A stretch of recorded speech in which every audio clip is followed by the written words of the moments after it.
Hello everyone and welcome to week 43 already of the High Roller Super Millions, where you guys know the drill by now. We're playing for a lot of money, the 10k buy-in that always starts on Sunday and the final table concludes on Tuesday. We are entering our pre-show because we're going to talk a little bit about final table betting. And of course, as always, I am joined by the one and only Nana Noko. How are you doing on this mighty fine Wednesday morning in Australia, Nana? It's a little early for me. We had a little daylight savings, a little 1 hour early, but everything's good other than that, Roddy. I'm excited for another final table. Always cool, different stories in each one. This one should be good too. Yep, it's obviously a special one because we kicked off the Spring Series Festival over at GGPoker, you guys. I'm sure you've seen it. There are a million tournaments running throughout the day. We've got leaderboards. And this week, the High Roller Super Millions is not a 2 million guaranteed, but it was a 3 million guaranteed. And no, I'm just not going to drop any names, but bullets have been fired on Sunday night, okay? That's all I will say. We've had a lot of fun stuff. It wasn't just the 10K, by the way. The 25K was taking place at the same time. So everyone that was doing really good in the 25K was just firing like crazy in the 10K, because then all of a sudden the 10K becomes a small tournament or something. It was wild, but let's take a look at the 9 players that have made it to this final table. That is not correct. This is not a lineup of today. Yeah, that seems like a really fun lineup, but that is not the lineup that I have in mind, and that's not the lineup that I have done final table betting on. So in that case, all my bets are dead already, Nanonoko. But this is the incorrect graphic. Nanonoko is gonna let the production crew know that this is not the graphic that we should look at. This one is from quite a few weeks ago, but we did have Michael Adamo at top, and it looked so good for him. But in the end, you won't believe it, but it was actually Yuri, our Brazilian, who took it down. The odds for Yuri to win that one were pretty good. Needless to say, I did not have any money on Yuri, guys. So we're gonna work on that. I assume that they're gonna fix this real soon for us at Roddy, but I guess since in the meantime, the 25K, you're right, you're saying the GG Spring Festival was a big event, and there was some people firing away. I mean, you don't want to name names, but I think I'm willing to say there's some guy out there who fired 7 bullets, Roddy. You know that? One of your favorites. It's the guy who could not defeat Ferrari Man in a heads up. Oh yeah, I mean, God, these people they're dedicated, right? Just putting in money in over and over again. As long as they know they're plus EV each bullet, they're gonna keep doing it. But it is pretty crazy. They did send us a graphic. I'm not sure if they're gonna put it up on the screen for us to see right now. But if you take a look, Roddy, in our little group chat, we can maybe talk about some of the players here. Well, I already know it, guys. The 9 players that have made it to the final table today are Leave Me Alone, who's someone we don't have that much information on. Juan Dominguez, who is obviously a big name, and I'm sure Nanonoko is very happy to have him with us. Then Pai, also a brand new face to our final table. Then we have Pedro. Do you know the last name, Nanonoko? She's Brazilian, people, man. I don't know how to say any of their names, but I know they're great players. All right, we'll go with Garagani, and I don't know if that's any good or not. Chris Rudolph has made it to another fight. There we go, by the way. It's on the main screen right now, so we can actually just talk about the same things that you guys see. All right, Nanonoko, normally you have 10 minutes to place your bets. Now you've got 6 minutes, so take it away, matey. Who do you like here? I think if you want to go for safe betting, I'd probably pick Juan Dominguez near the top. You can see with his chip stack, we're still putting him on the second line, right? Because he's just such a high-skilled player. He's done pretty good in our Super Millions. He hasn't won it yet, but he's gotten lots of top scores in there. Other big names that point out to me is Chris Rudolph, Damian, Salas. These guys are more towards the middle bottom. Chris Rudolph, clearly a very strong player. He's done very well in other GG tournaments, like the 25K and like some other ones. He's clearly a great player. But we got a lot of new names today, right? Like 1, 2, 3, 4, 5 new guys. And that's mainly due to the Spring Festival, right? Like it brings out new players. Every time we have these special series, more people are entering. We're gonna have more new faces. But this one's like a lot of new faces here today. But I feel like you really liking that guy at the bottom, very near the very bottom, Aliaksei Boika. Seems he's the fake he's the Russian in the wrong country. Yep, he's our Belarusian, and he's actually a record holder right now, Nanoko. Do you know why? Because he's done something that no other player has done in the previous 43 weeks of the High Roller Super Millions. I mean, there's plenty of guys who haven't won it 3 weeks in a row, 4 weeks in a row, whatever. God knows. What's the record now, Roddy? It's the fact that he has made it to back-to-back final tables 3 weeks in a row. Obviously, we've had people making final tables sometimes like 4 out of 6 weeks. We've had crazy streaks of final table, break, another final table, maybe even another one like 4 out of 5. But nobody has ever made it to 3 final tables 3 weeks in a row. Aliaksei Boika is the very first man to do it. Hasn't won it yet. Got damn close last week. Should have won it if you ask me. It was his, but he let it slip away. Eventually, it's so funny, right? Because sometimes people impress us for so long, but then they get to heads up, and then all of a sudden they start doing a couple of things that are a bit out of character, a little bit out of line. Heads up is just a different ball game. But since we have 3 minutes, I'll tell you my bets real quick for the people at home. I don't have a good track record when it comes to final table betting, so don't necessarily bet what I bet. I am definitely not a financial advisor. But Nano, I put some money on Chris Rudolph, Pedro Garagnani, because I know you love the Brazilians, and then also Juan Dominguez, which is my biggest bet. Together with Chris Rudolph, actually, those two I have the most on. Yeah, number 2, number 4, number 5. I felt all right about it. It's a different Roddy, right? You skipped your Aliaksei Boika. You're going for all the bigger name players here at the final table. I'm gonna guess the reason you're doing that is because there's so many newer names here. Maybe you feel like the more experienced players maybe have a little bit bigger edge than normal. Because obviously there's some big names out there, but if they're up against a bunch of other sickos, well, their edge can only be so big, right? So I'm guessing that's my reasoning, Roddy. Is there any truth to that?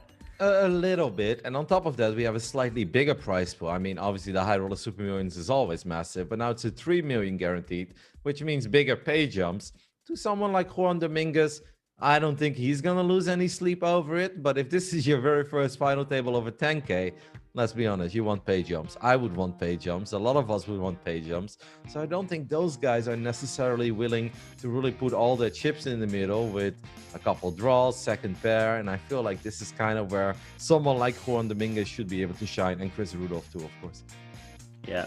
Well, maybe there's some value in Pai. This guy comes in second in chips, 5.4 million. Seems like no one's betting on him. We're only $108 total dollars in total bets, but yeah.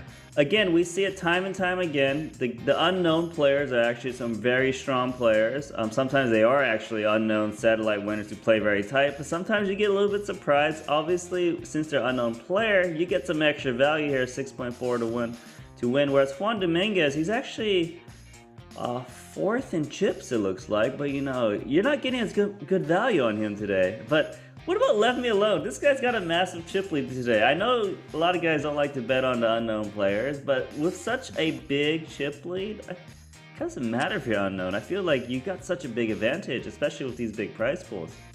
Like, yes and no, but let's not forget that his name is Leave Me Alone, so he probably doesn't want us to bet on him in the first place. And the second of all, yeah, sometimes they get a little carried away too, right? They're like, oh, I've got 8 million chips, let's start applying pressure. It's one double up to the other guys, but then if you look at the payouts, they're so much better for the dudes who don't have 8 million chips.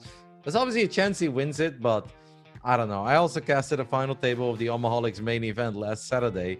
Let me just tell you that the guys who came in with all the chips were not the one who ended up winning. Even when they were down to 3, there was one guy who had like 8, 9 big blinds, and he's like, I'll wait.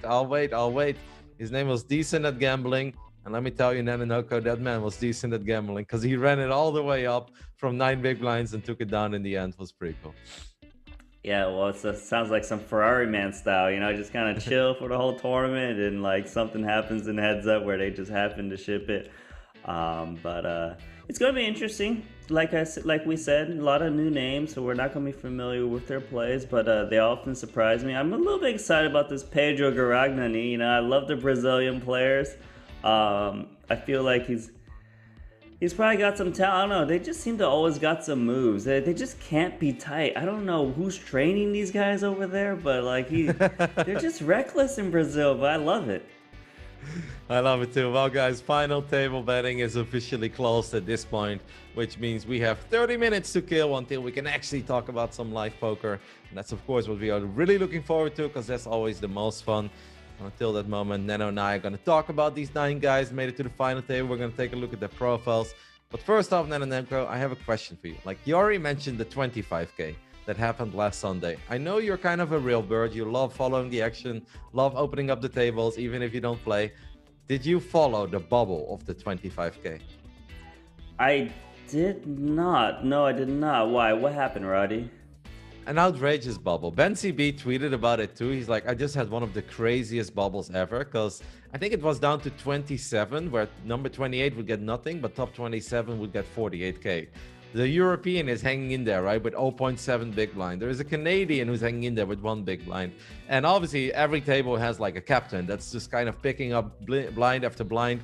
At one point, with 10 big blinds, you had a bigger stack than most of the other people in the tournament, because that bubble just wouldn't pop. And it was insane. Every single time they went all in. And in the end, it was actually, I think, Adrian Mateus who bubbled, who actually had a decent stack, but he had queens. And he ran into the guy who was Andres Nemeth, I believe, from Hungary, who had aces, and he was the actual chip leader of that table. So in the end, Adrian Mateus busted with queens. It took forever. It was honestly pretty epic. I just had it open on the side, and I was like, they're all in, and every single time the guy with 0.7 big blinds, 1 big blind, they kept doubling up. It was really fun to watch. I bet Adrian Mateus must be super pissed, right? He gets super cooler. That hand kind of sounds like, remember when Mulacher versus Adama was queens versus aces, and they both hit a set at some point in the hand at our final table, which is that's obviously very tilting. In that, I do like the railbird a lot. I'm a pretty big railbird myself. I was opening up those lobbies like, you know, every like hour, 30. I was like, what's happening? What's happening? I did see Limitless in for 7 bullets, but he wasn't the only guy in for a ton of bullets. There's a lot of guys in for 5, 6 bullets. That's 100K plus, right? And they did not get a single bit of cash. But some of those guys, they put in a lot, multiple bullets. I think Andres Nemeth eventually got 2nd place, put in a bunch of bullets, but he won a bunch of money still, you know? The dream's got to happen for someone to have multiple rebuys. But our eventual winner was actually one of our Super Millions guys who's won it before, Guillaume Nollet. You know, like, I don't actually recall too much of his play in the Super Millions, but I think he was like being pretty aggressive in that 25K final table. He eventually rejammed the ace deuce big stack into Ben CB's pocket nines, and you know, hit that ace. But Ben CB is pretty sick. You know, this guy, he keeps making deep runs. I don't know how he does it, because he also puts in less volume than a lot of the other big grinders out there, just because if he doesn't feel like playing today, he's not going to play. And I don't know, man. And he streamed it too, didn't he? Yeah, the second day. I don't know if he streamed the first day, but you know what's fun is that both Guillaume Nollet and Ben, Guillaume, I'm pretty sure about. Ben, I'm 100% sure about, but I'm pretty sure that I checked the lobby of the 10K too. I don't want to open it right now, guys, because I could spoiler myself, and I really don't want that. But I'm pretty sure that Guillaume fired away in the 10K, like 7, 8 bullets. And Ben as well, mate. Ben was firing in the hole. But yeah, it's all good, right? If you're having a monster run in the 25K, and in the end you take down a monster score of like 400K plus, or even over $1 million in Guillaume's place, yeah, then it's all good to have a couple of extra entries in your regular 10K on Sunday. It was fun to watch. Just like sitting back, playing my little 210 turbo. I'm like, man, these guys are just sickos, you know? It was really cool. Yeah, I mean, it's gonna be super sick. Obviously, the GG Festival is a huge festival, lots of money guaranteed in all these big tournaments. I think they're running another like 25K. Geez, they're running a bunch of 25Ks, a bunch of 10Ks. I'm just gonna I'm just keep opening the GG lobby and just check it out. I just can't help myself, you know. Like, it's gonna be fun. Lots of more tournaments, and I'm a railbird for this whole month. I'll tell you that, Roddy.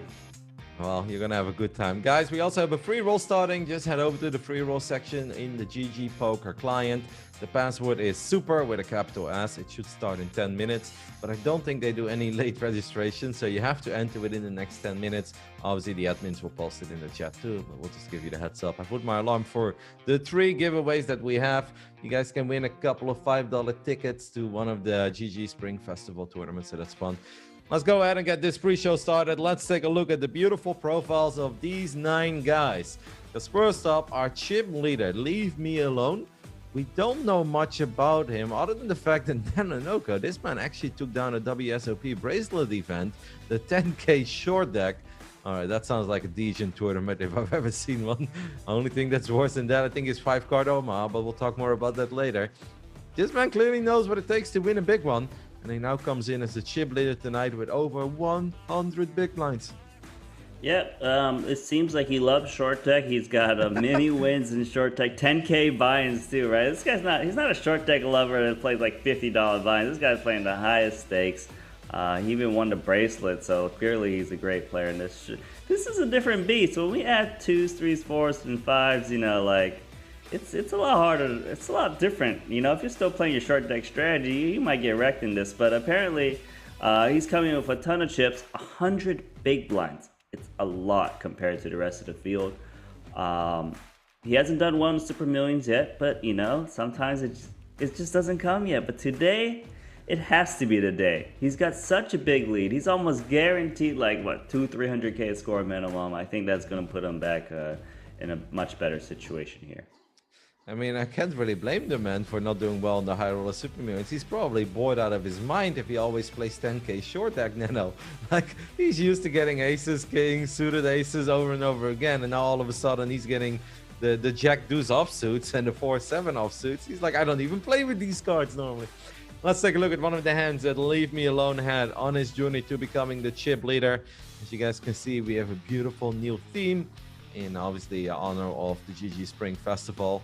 This hand pretty sick. We have a beautiful replayer too that we're not using yet, but I did play this hand in the replayer. It looks good. Well, pre-flop obviously raises, gets 3-bet, still calls, flops the open ender, and there's like basically no chips left for Timothy, right? 9K, so obviously it's always all in on the flop, and he just drills the ace on the turn. It's pretty good. I mean, this is what chip leaders do. They brutalize people in these all-ins, because when you're the chip leader, obviously you always get it in bad against these short stacks because they're just trying to knit it up, wait for a hand. You're just trying to steal all these blinds, and here he gets the 10-7 suit against the A7, but he binks the card. But chip leaders, they make you cry.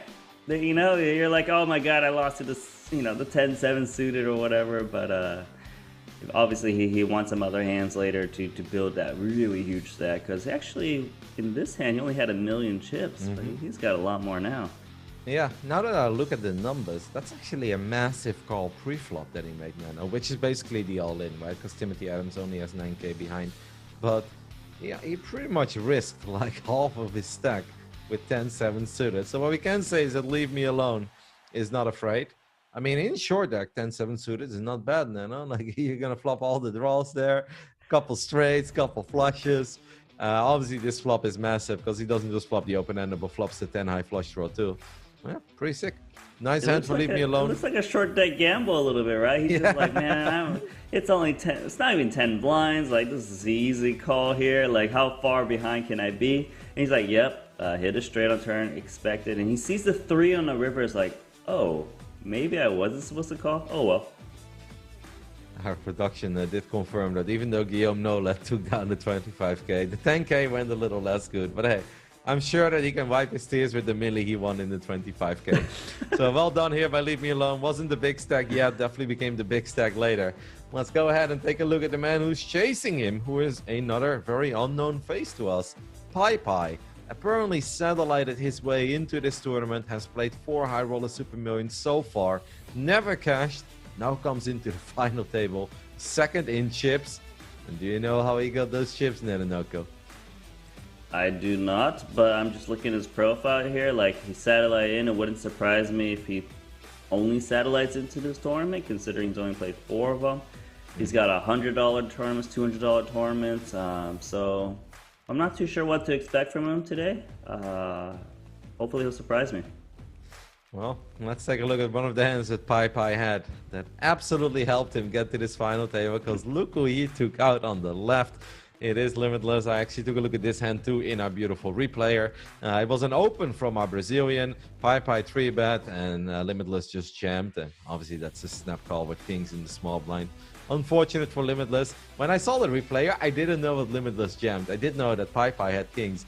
And I was like, oh no, he probably jammed like some random ace again, didn't he? But actually had pocket jack, so we can't really say much about this one. Yeah, looks like a brutal hand. Looks like a flatten versus small blind versus big blind. Definitely a cooler.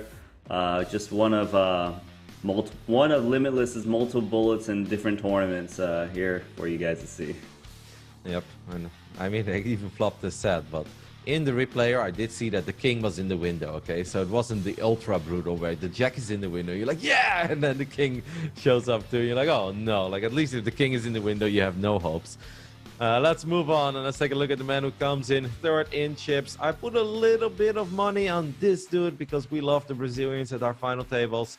They always come guns blazing and they play for the win. We do know that.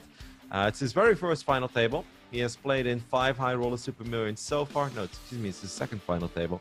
Has only cashed 3 times, but hey, 5 appearances, 2 final tables, 3 cashes, Nenonoko. Those numbers, they don't even make sense. That's too good, right? Yeah, he doesn't play it too often. He's sold 40% and sold out to 13 people. So the Brazilians probably supporting the Brazilians. I'm excited to see him play. He's got a great track record. Played the very first Super Millions. Got 4th place, 174,000. Let's see what he's made of. That's actually funny. June 14th is coming up. It will be our 1-year anniversary. 10 million prize pool, GG. Okay, let's do it. Let's make it a special one somehow, right? Just a little bit prize boost somewhere. All right, let's take a look at one of the hands that Pedro had on his journey to this final table. This one is actually kind of a fun one because I wonder what you make of it. Because these are spots that all of us poker players find ourselves in. Now, raising Jack 10 under the gun is maybe a bit adventurous, but it's obviously only 5-handed, so no biggie. You flop top pair, your opponent checks, you think you're good, and then they just jam on you. And it's a big jam too. That's not an easy call, Nenonoko. Yeah, but you know, what I like to think about in these spots is, okay, is my opponent short? Yes, I'm gonna guess he's like one of the short stacks of the tournament. He's got 12 big blinds, about 13 big blinds, I guess, total, 14. And when he jams this flop, I'm just thinking like this guy's usually got a draw, maybe he's got a jack. He could even have a worse jack. He have jack 9. It's very, very possible coming from the big blind. I would just have to side call here, just thinking like he's desperate. He's more likely to check shove. It's not like he's check shoved in like 20 or 30 big blinds, which is very different for ranges. I think the jack 10 here is just kind of like a mandatory call. You're not like, woohoo, I'm gonna crush this guy. But especially with a 10, at least you got a little straight out to help you out, and you could be reasonably far ahead too. And I guess what you can say, like in case you're worried about 10-9, like A, you block 10-9. And B, if he had 10-9, would he jam like that? I guess that is a good question you could ask yourself. Definitely. While some players would jam the 10-9 on the flop, it's probably unnecessary because of how strong of a hand you have on this board. Yeah, and blocking the 10-9 is very, very important these days. You know, if you block the nut cards, like if it's a close situation, it becomes more of a call. And that's how poker is played. All right. Let's take a look at the next man, one of the bigger names we have at our final table tonight. Juan Dominguez, he's back. Malacastel, it took a little while. He's never won it. He got close a couple times. You got your hopes up. You even picked him a few times. As you guys can see, he is a regular in the high roller Super Millions. He played 41 of these, made 4 final tables, has cashed 13 times.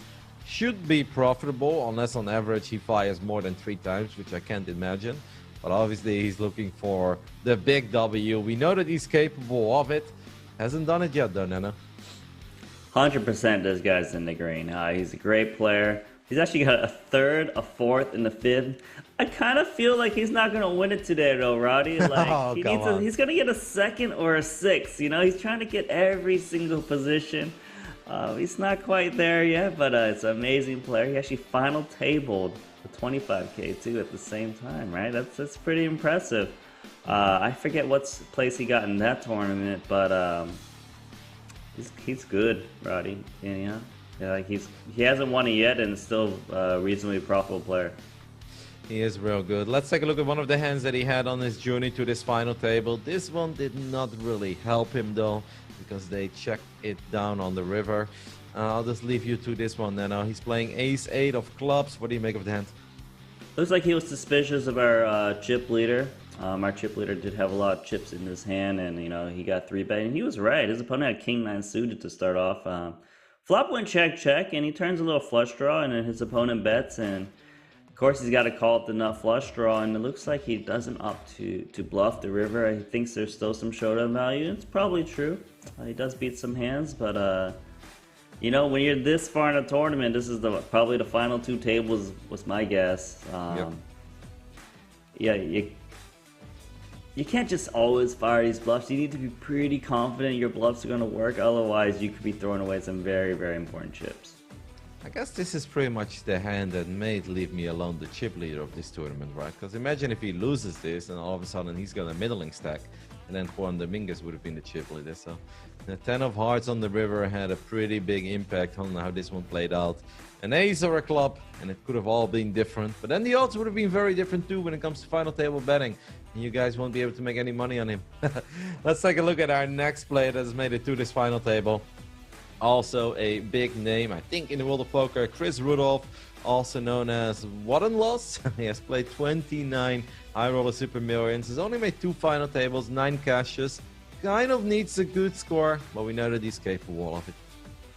Definitely needs a good score, but look at that. He won the 25K on GG for a bracelet, $1.8 million. So, like, maybe he's not doing as well in this tournament, but he's crushing 25Ks over on GG. And if I had to choose, I would choose the tournament that costs 2.5x more to be doing well in. But he's good. If I recall correctly, I feel like now that I see his name on Twitter somewhere, I don't know if you're familiar with who Patrick Leonard is, but I think there's like a little prop bet going on. There's like a team of 2 versus 2 versus 2. It's like Patrick Leonard and like European, I assume, and like I forget who the 2 other guys are, but Watt and Los here, Chris Rudolph is one of the guys who's also in this little prop. And I think the prop bet is who's scoring the most money or something like this in the Spring Festival, and probably some other series out there too. So yeah, he's a confident player, this guy. He's putting his money up against the European and Patrick Leonard there, so we'll see what happens. I am familiar with Patrick Leonard. I follow him. He's pretty entertaining on Twitter. He doesn't mind to get feisty. We'll keep it at that. Let's take a look at one of the hands that Chris Rudolph had. These are the kind of hands that, well, at first you might be a little bit worried. Then on the turn, your stomach twists a little bit, where you're like, this is so sick. But then on the river, you're like, it's actually pretty nice to be a poker player. No, taking a look at this hand, what do you make of it? Yeah, it's, as played, it's pretty standard from Rudolph's point of view, right? He bets the flop, 4 straight rolls off, you gotta check it back, and then he hits it, and his opponent bets into you, and he just pretty much rips in all the chips in there. It looks like he's going for max value. He's hoping his opponent has like a jack in his hand that wants to pay off. I don't know what his opponent had. We don't know if he's bluffing or if he actually hero folded the jack correctly. Yeah, I think I'm just happy to see Limitless across the table there. He's got a little cool avatar right behind the Spring Festival sign. It's almost like he's like the DJ or whatever. He's dead, Mal. I've got a question for you. If you are Andrea here and you have Queen Jack, do you fold? Queen Jack, I probably can't fold because of how strong Queen Jack is. But a jack, you know, I think that's where we start talking, you know. And a jack is tough still. So it's about 20 big blinds more. I'm guessing. Is that right? I don't know. It's a lot. It's a lot of big blinds. I guess you can't count. How many big blinds more is it to just Andrea? Is that 40? It's a lot. Yeah, it's a lot. Yeah, I mean 3 million times 4. Yes. Yeah, I don't know why I said 20 or but geez, that's a lot of big blinds. I don't know if you even call a jack here. Like, I don't really see too many people make some crazy bluffs on these kind of runouts with a paired board, like just going for it. Maybe they should, but that's a tough hand. I don't think I probably wouldn't call a jack either, I guess, for this sizing. You know, if it's a lot less, like 600, 700K, probably forced to call off. But here it's like, it's a lot, Roddy. That is. No, wait. Yeah, it is. It's an insane amount of big blinds. What if you had Jack 10? This is actually a fun hand because then you also block top set. Then again, I guess any set is good. But all right, I guess we got to move on. But it's a pretty fun hand, and these river spots, those are the river spots that good poker players live for, I think, even though they can be gross.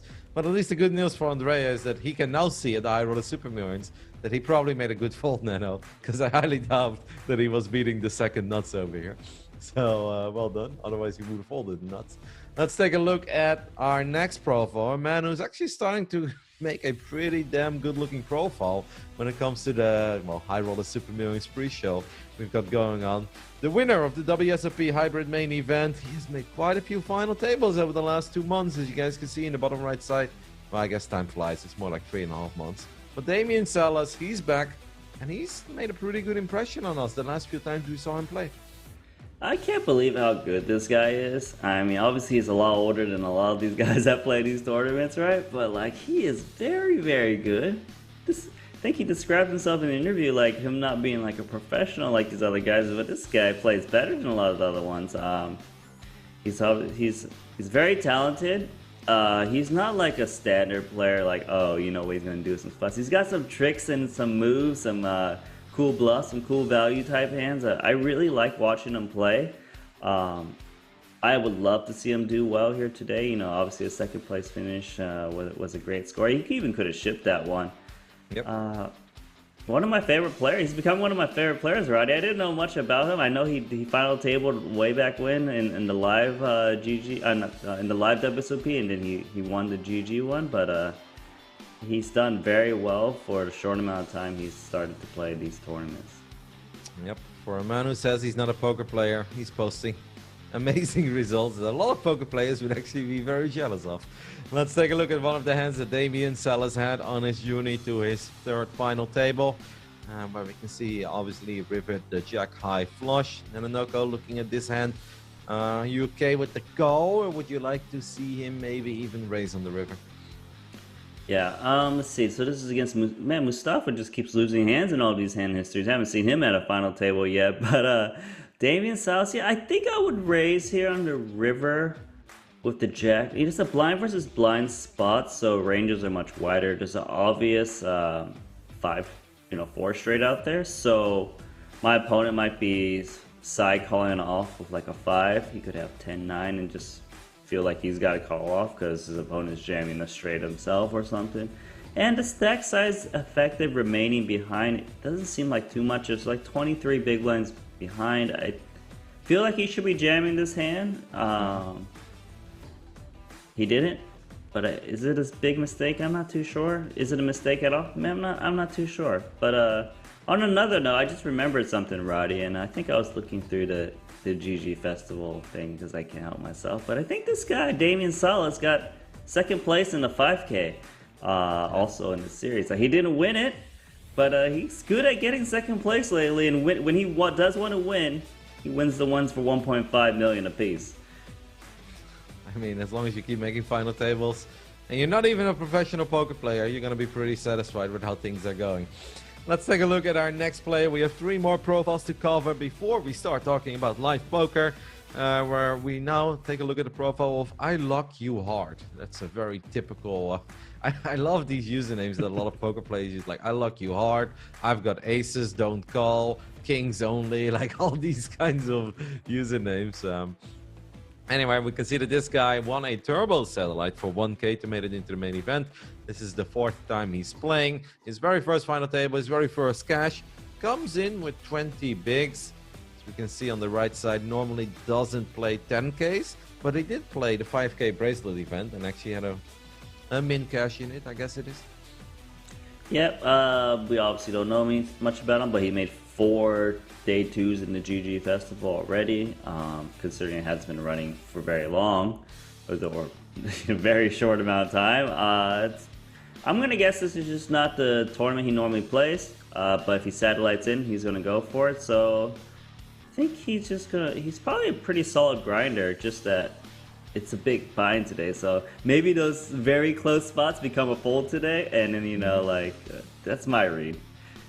On the other hand, he is playing 1K turbo satellites, which does give me the idea that he doesn't really mind a cheeky gamble from time to time.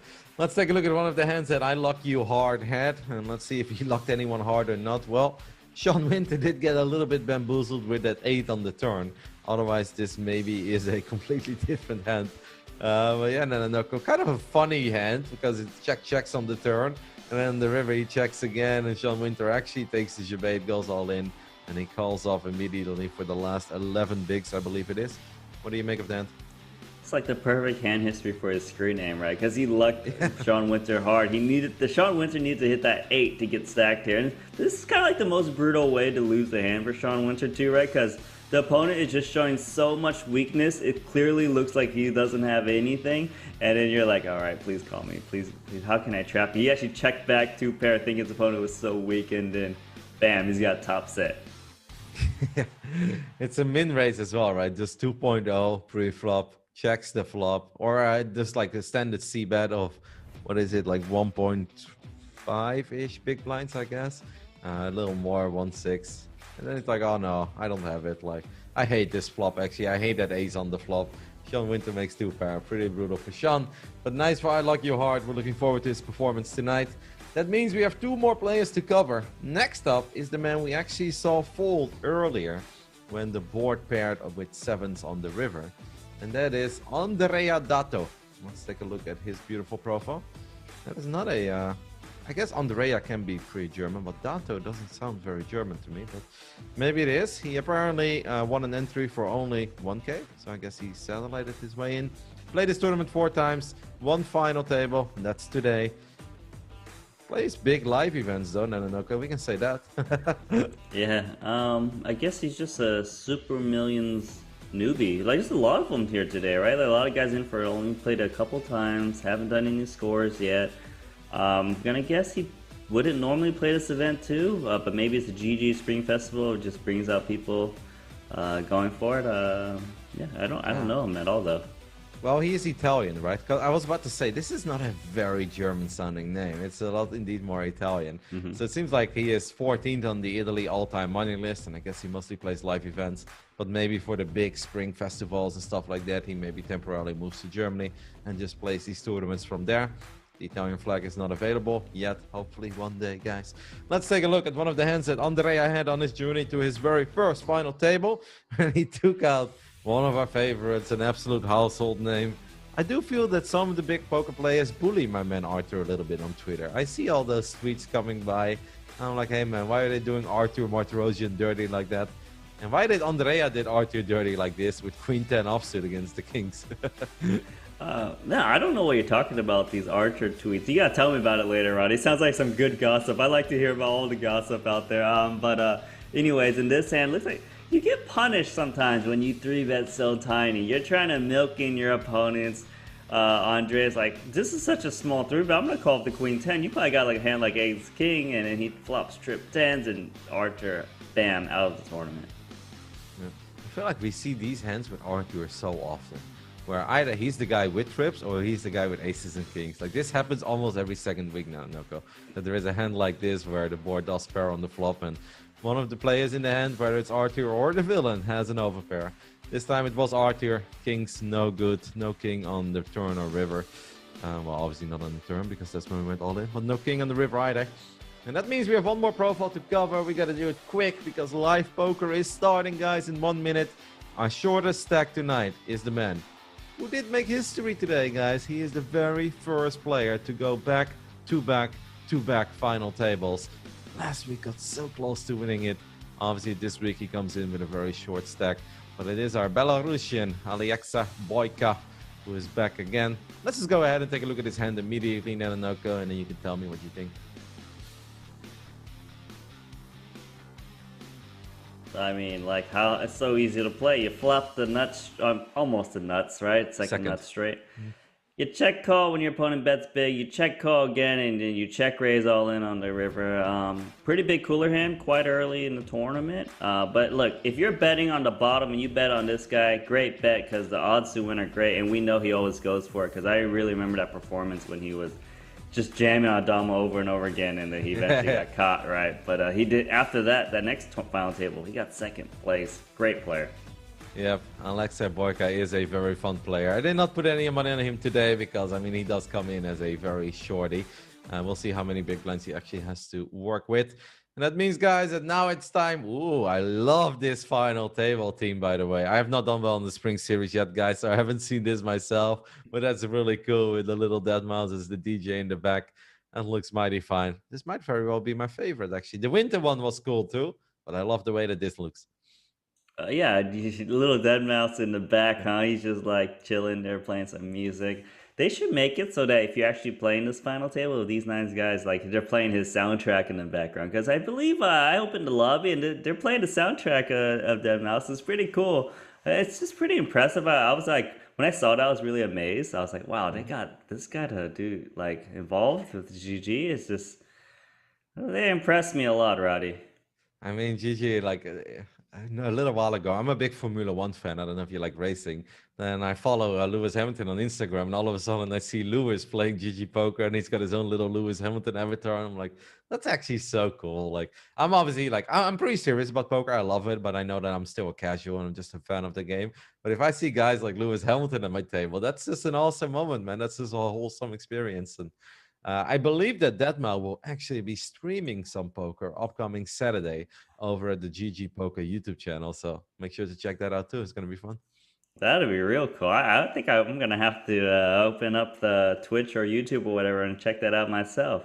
But before we continue, we gotta pick some winners, Roddy, don't we? Yep. Who You wants to want go you take first? the first pick? You can go first today, Roddy. There's too many randoms out there. You go. Let's take a look. Who's got aces? No one. All right. No. I guess if I can go first, then I will go for the guy that I have the biggest bet on, and that is Juan Dominguez. We always praise him. He's a fun player. We know that he's capable of having a proper run. I kind of like the spot he has at the table because he does have, in a way, position on Leave Me Alone, especially if they get rid of Unlock You Hard. So yeah, I'll go with Juan Dominguez, Malacca style. Well, I think normally here I'd be picking Chris Rudolph. I think he's a phenomenal player. I think I picked him before. He failed me. But I'm going to pick Damian Salas. I really like Damian Salas. He's always been impressive for me. Becoming a really big fan after his first performance. Second performance was fun to watch too. I Mhm. think Damian Salas is going to get it done. Sure, he's out chipped 2-1 right now, but you can't. The guy with the most chips doesn't always win. It's gonna be Damian today. He's gonna at least get top two. So that's a good chance for me. Let's see how the first hand for Chris Rudolph goes, because he is opening up with the pocket sevens, and Unlock You Hard should absolutely defend his big blind here with King 10 suited. By the way, Nananoka, do you want to know something that's going to make you smile? Ooh, well, Besides two pair, but what is it? yeah. I mean, I don't think Chris Rudolph should lose too many chips. So last Saturday, I was supposed to commentate the final table, right, of the Almaholic Series main event Mm-hmm. together with Sasha. But we had some technical difficulties, and I still commentated the final table, but whole cards down. So I'm commentating a final table of Omaha. Whole cards down, mate. Brutal. Wow. Yeah. And then I love to see all the showdowns. You're like completely wrong. So Roddy, were you on point or was it tough? What was going on?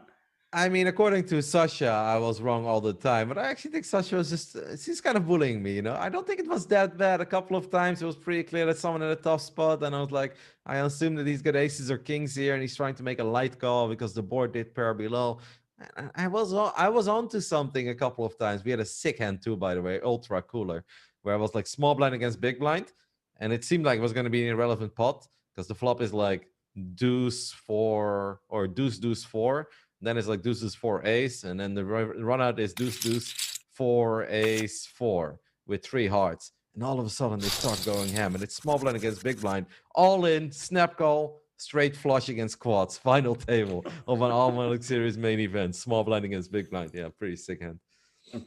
Brutal, brutal, brutal. But it's just me and you now again, Roddy, huh? You don't got any side action there. Back to two cards. Whole cards up at least. That's a good thing, Roddy. Yeah, And helps me out. I get to needle you now. Yes. Let's see what Pai does. Chris Rudolph did lose a couple of additional chips as he tried to see bet with the sevens, as you guys could see, but Unlucky Heart was not going anywhere after flopping top two. Let's see what he does with his suited ace in the small blind. Let's it go. I don't hate it, Nananoko. It's early in the tourney. Pai has a lot of chips. I don't hate it. I mean, I don't know if you even noticed, but Pai just opened to 480K straight up. So the ace four suited seems like a snap fold for that price, right? I Like, did because not notice. the blinds 480? 80,000, 480. It was not a misclick. Well, I mean, it could Okay. be, but it was. My eyes did not deceive me. I'll tell you that. Okay. I did not see that, no. I assumed it was a standard 2.1 open. 480, okay. What's that? 6 big blinds? Just straight out? Hey, man, if you want to make sure your opponents fold, you got to make it big. And now he's got 2 10s. I'm excited for this 4.8 million. Yeah, he's 4.8 million. I mean, technically speaking, right? If you made a 480 with pocket fives, it should be 960, right? Twice the amount. It's twice the strong of a hand from fives to tens. That's my read. Well, 960K. Pedro is going to open things up here with his ace jack offsuit. Whenever you open ace jack, the one thing you really don't want to see is people 3-betting you. Pretty sure he's going to get 3-betted here. But how much, Roddy? I have no idea. Well, I was close. I said 960K. It's a 1 million straight. Pai's got his own sizings. He's a creative player. I like it. I love to see these creative players out there. I'm guessing all of the other guys at the table, like, this guy, maybe he doesn't know what he's doing because, like, his sizings are huge. They're thinking, like, maybe this guy's a soft spot, but right now he's winning all the chips. We'll see what happens at the end, Roddy. So that went from 2.1 big blinds to 12 and a half. Look, some people's calculators got little glitches in them, right? Like his got it automatically multiplies by 5, whereas some of the other regs, they got the normal working Apple one on their phone, but yeah, he's got 6 million chips. It makes start. Yeah, if I'm left me alone, I'm pretty happy to take position on Pai because right, obviously he's got 6 million chips, but you don't want to be out of position of this guy making it so huge. You want to see what he does first, right? And then kind of respond accordingly. Look, like every final... before I continue my statement, but King Queen here has a reasonable hand to reshove. Depends. I wouldn't hate a call either and see if you can flop top pair. Yeah, definitely reasonable too. This is how I would think about it though, Roddy. The bigger my opponent's stack is, the more likely I'm to reshove on pre-flop, because the bigger their stack, the more likely they're opening more hands. They have a wider range because, they got the stack to throw away. And if they're a smaller stack, then I'm more likely to call and see a flop here. So I think against I Luck You Hard situation, 25 big blinds is a reasonable stack to where he's not opening too wide. So I don't mind that call in the big blind with the King Queen. But if Juan Dominguez opened, I probably would have rejammed. Yeah, I think you make some very valid points there. Or even if just the button opens and or the small blind like limps, then I think that's okay. But I kind of like the way he played the hand, and that was obviously not his flop. Now, if you would have jammed there, that would have been really sad for I Luck You Hard, because you hate to see that when you have tens and there's an ace on the flop. But that did not happen. He's feeling it. He's going to open up King 10 suited again. The first King 10 treated him real well when he flopped top 2. Let's see how the second one does. Let's go, Damian, Salas. Let's somehow outplay him with the worst king, but you'll do it. You'll manage, because lately I've been picking guys and going out real early. Sam Greenwood, I recall correctly, last time I believe, or last 2 times. It's not a flop he's gonna win. We're down to 20 big blinds, right? I mean, it's not just Sam Greenwood, Nananoka. I have even lost count of all the guys that you picked that dropped within the first hour. I can't even needle you about it anymore. Like, it became so bad that it now starts feeling like verbal abuse, and I don't want to participate in that. So I hope for you that at least you can enjoy your pick for an hour and a half. Roddy, I should have picked another winner, but freaking Adamo cannot win with 17 million to 2 million chips after clearing out everyone in the first hour. That still tilts me to this day. Yes, well, imagine all the times that I had money on the guys who had a 15 to 5 million chip lead and then got it in with 75% and couldn't close it out. Oh my God, by the way, I don't know if you ever joined the GGPoker channel on Discord, but there are some real gems in the GGPoker on Discord. It's like people get so mad. It's like, this is ridiculous. I've played this tournament for 5 hours and this is what happened. It's rigged. And it's like 2 guys that get it in with the nuts and Oma, but then the other guy like rivet a better nuts.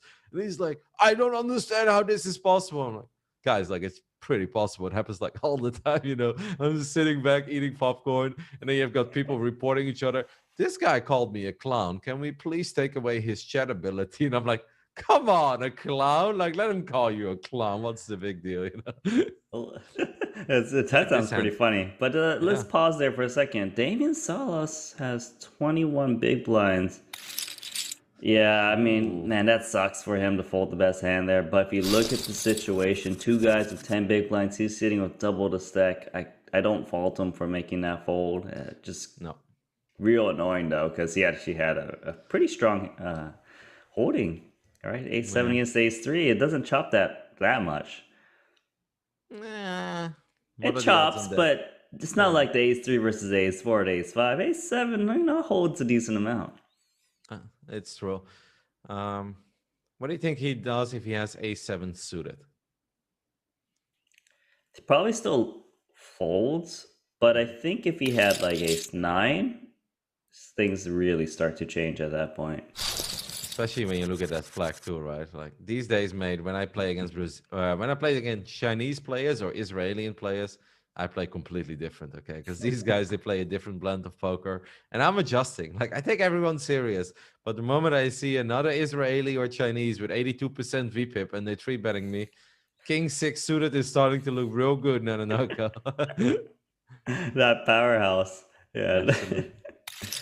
Let's see, all right, nice hand for little Pedro here. But so right now we got a situation. We got two short stacks. Honestly, they're gonna try to wait each other out. They're gonna shove profitably, and that should freeze up our guy like Damian Salas. I guess he's. Other than that, everyone's pretty healthy. Well, I mean, Andre is short. Aliaksei Boika is still very short. We haven't even seen him play a hand yet. Wow, leave me alone. Our chip leader not afraid to making it 3 times the blind. We're just betting 3 big blinds from the small blind. Queen deuce offsuit. Ooh. Takes it down. Yeah, if he getting 7-5 suited to fold in that spot, that's a very profitable raise there. I was gonna say, I Lucky Heart's been kind of getting in there, but he's like, I'm not gonna play with the guy with 8 million chips. So he might accidentally bust me. And I believe I Lucky Heart, one of the guys who satellite in for 1K today. Yep, I think you're correct. I can double check that. We do have our first open jam of the night. Andrea Dato, our Italian, is going to jam ace queen, but nobody really had anything to call with. Did he satellite in? It doesn't actually say here, but I'm 99% sure he did. I'll check again. Yes, satellite winner, Spy Pie, I Lucky Hard, and Andrea.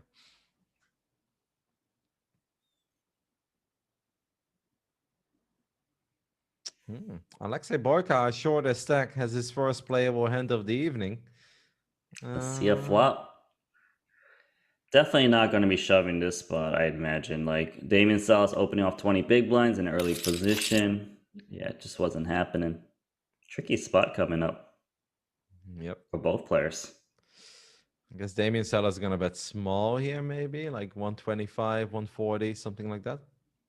If he's going to bet, yeah, he should bet real tiny. I don't mind him just checking, though. Just like, I don't know. It just sucks that you bet, the guy jams, and you're like, I still got some good equity. Do I have to call off? Is he shoving the same hand or worse? Like, I think now I probably would fire. I would always expect my opponent at an ace to just start betting himself now, given the action with this stack size. Let's see what Damian Salas does. Obviously, every big blind matters to him too. He does go for the 125 sizing, but that's on the turn. It's a little bit risky because imagine if that turn, well, obviously a 10 was the dream for Aliaksei Boika, but imagine if it's just another diamond. Then there is all of a sudden a chance that he open jams, and it does become awkward for your king queen. Well, if you would have bet on the flop, he probably would have folded. Yeah, all around tricky situation. Let's see. Well, we know Boika's gonna go for his hand. Is Pai gonna go for some little steal here with the Jack 10? He's got a big stack. He's gonna get out of here. So, oh no. interesting, because I think Rudolph might call this one off.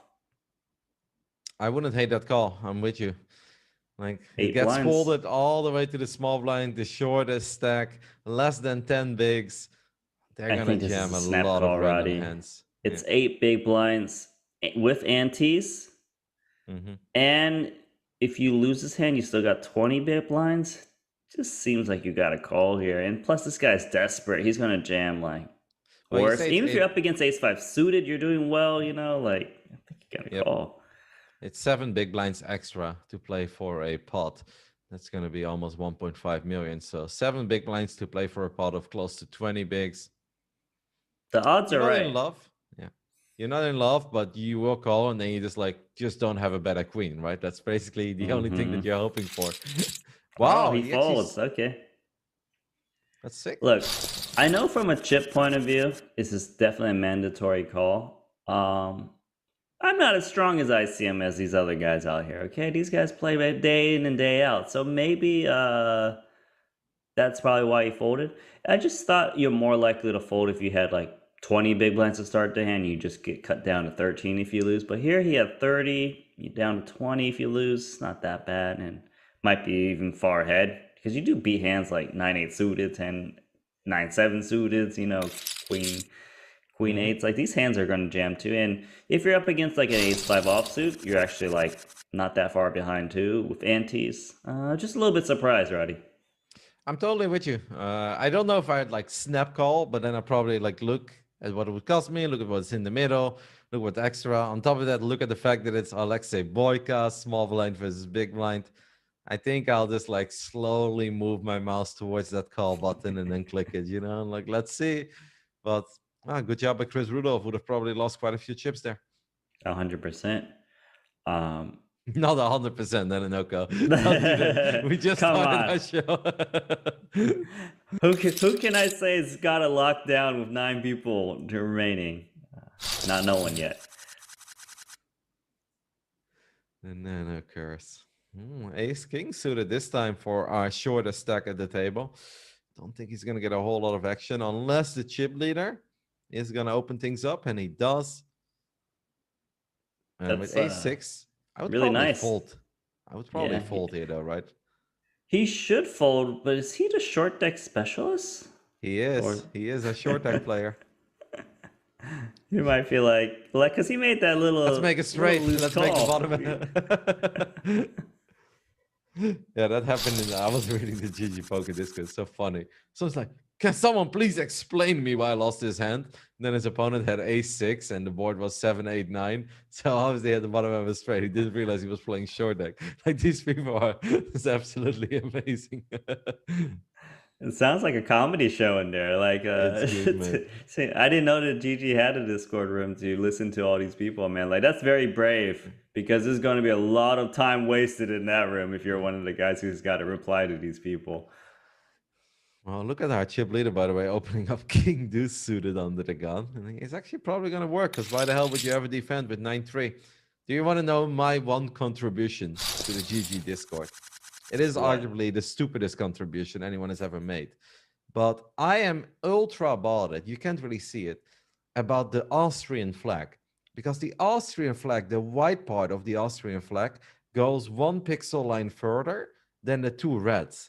And you don't really see it, but once you see it, you can't unsee it. And then it feels like you're dizzy and you're drunk. And it actually triggers me so hard. So no, I'm not aware of that, but we got ace queen suited to snap folded from Pi. Probably the right fold, but it wasn't that much. 15 big blinds. Yeah, no, I think that fine's actually fine because imagine he calls the 15 big blinds and Juan. Yeah, exactly. I think there's nothing you can do there. If you're closing the action with ace queen, you can obviously think about it, but with under the gun +1 open and then a rejam. I don't love ace queen also that much anymore. What do you think, Roddy? What's happening here? Size. Okay, never mind. Nothing. Not a single chip. King 3 suited on the button went in. But King 4 is going to bet. Yep, there we go. 3 big blinds. And what do we do now? I think we make it 720. Oh, okay. We just rip it. Okay.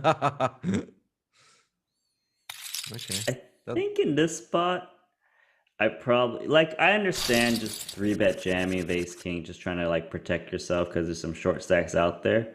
Blind versus blind though with position, I think he should have maybe put a little 3-bet, try to induce some ace 10 suited, just kind of going for it, I can understand that because if he does 3-bet and then the flop comes and you already know that the flop is going to be Jack 10-9 and then all of a sudden like Ace King does suck hard. So I don't hate it. It's obviously not like a very professional play, but I've made that play too many times. So I'm okay with it. Well, Roddy, I did mention this. I said, the guys who sell in for 1K, they only have like 4 Super Million appearances, probably from satellites and stuff like that, right? Like, if it's a close spot, they're gonna kind of lean towards the least variant way to play, right? Like the way to get them in the least amount of trouble, a little bit more often than not. Chris Rudolph is the one who has lost a few chippies Oh, so far. Juan Dominguez with the 3-bet ace deuce offsuit in his big blind. He protects it. By the way, Aliaksei Boika has done very well so far because he's the one who started Bye this bye. final tape. He might be gone here. He might be gone, Roddy. You just hyped up the man and cursed him. He's got King Queen in the big blind against a button opening coming. Mm-hmm. Unless someone wants to get out of line, like leave me alone. Pie? Oh, okay. Now it's bad. Yeah. Now it's bad. Let's see what I Lucky Hard do. I'm expecting him to make it like 210, 225. It's kind of make it real deceiving. I think Boika's out, Roddy. He kind of strikes me as a guy that leans towards jamming pre-flop in these spots. Hell, he's definitely going to jam, right, Roddy? Like, he's just 100% going to jam this hand. I mean, he does have more chips right now than Andrea Dato, but we know he just calls. But it still loses it all. Nah, no. There's 2 more cards to come, okay? This is a pretty promising start for King Queen. What do you mean? He's in terrible shape. Yeah, no, I know this is bad. Like, he thinks it's good, but it's bad. But you make it seem like the hand is over. It's a wrap. There's extra queens. There's kings. A 10 on the turn would be real spicy. So, why not? Bye-bye. Can we start congratulating him on his 9th place finish? It's not possible, Roddy. Like, he's check raising. He wants to get it over with now. He wants to guarantee he's out of the tournament, right? It's not. It's obviously not looking good, but still a turn and a river to come. Any king, any queen. A 10 on the turn would also give him a lot of additional outs. I'd love to see the 10 on the turn because that's when I Lucky Your Heart is really going to sweat it. Instead, he just calls and the turn is a very safe one. The 3 of diamonds.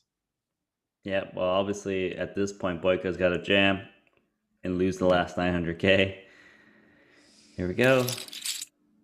The aces will call. It's very simple. We need a king or a queen, or we are losing the man who made back-to-back final tables. That's not paint.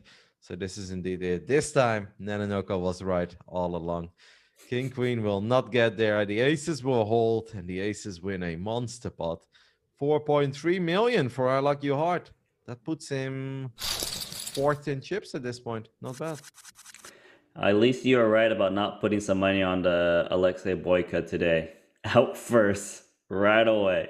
I'm a little bit sad to see him go out because I feel like if he actually had a little bit of a run, he's really going to drive up the action, just really go nuts and bust a bunch of people. Let's see here. Look, Pie's got pocket queens. Going for the mid-raise, though. He's like, this hand's too strong to make it too big. Yep. Now, Andrea Dato has ace deuce, but folds.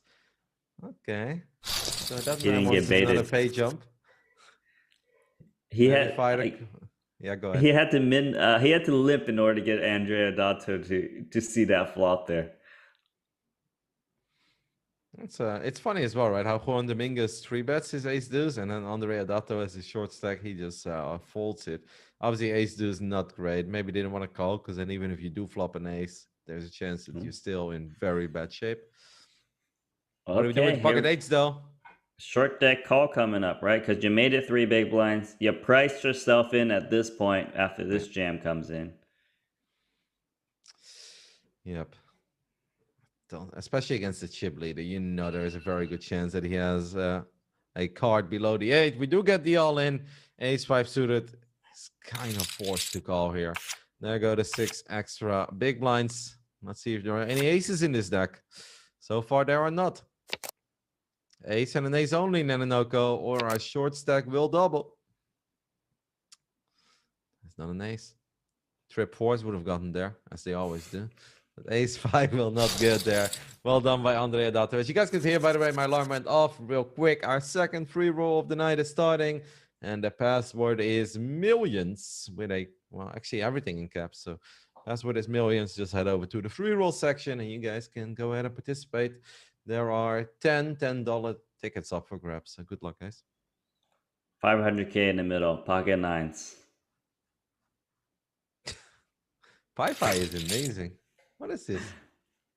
This is what I like to see. I like to see someone with a big stack doing these crazy moves. It really throws people off their games. I'm actually curious about the journey of his tournament here today. I want to see how maybe he's got some different adjustments, throw some curveballs, because today we got whole cards up.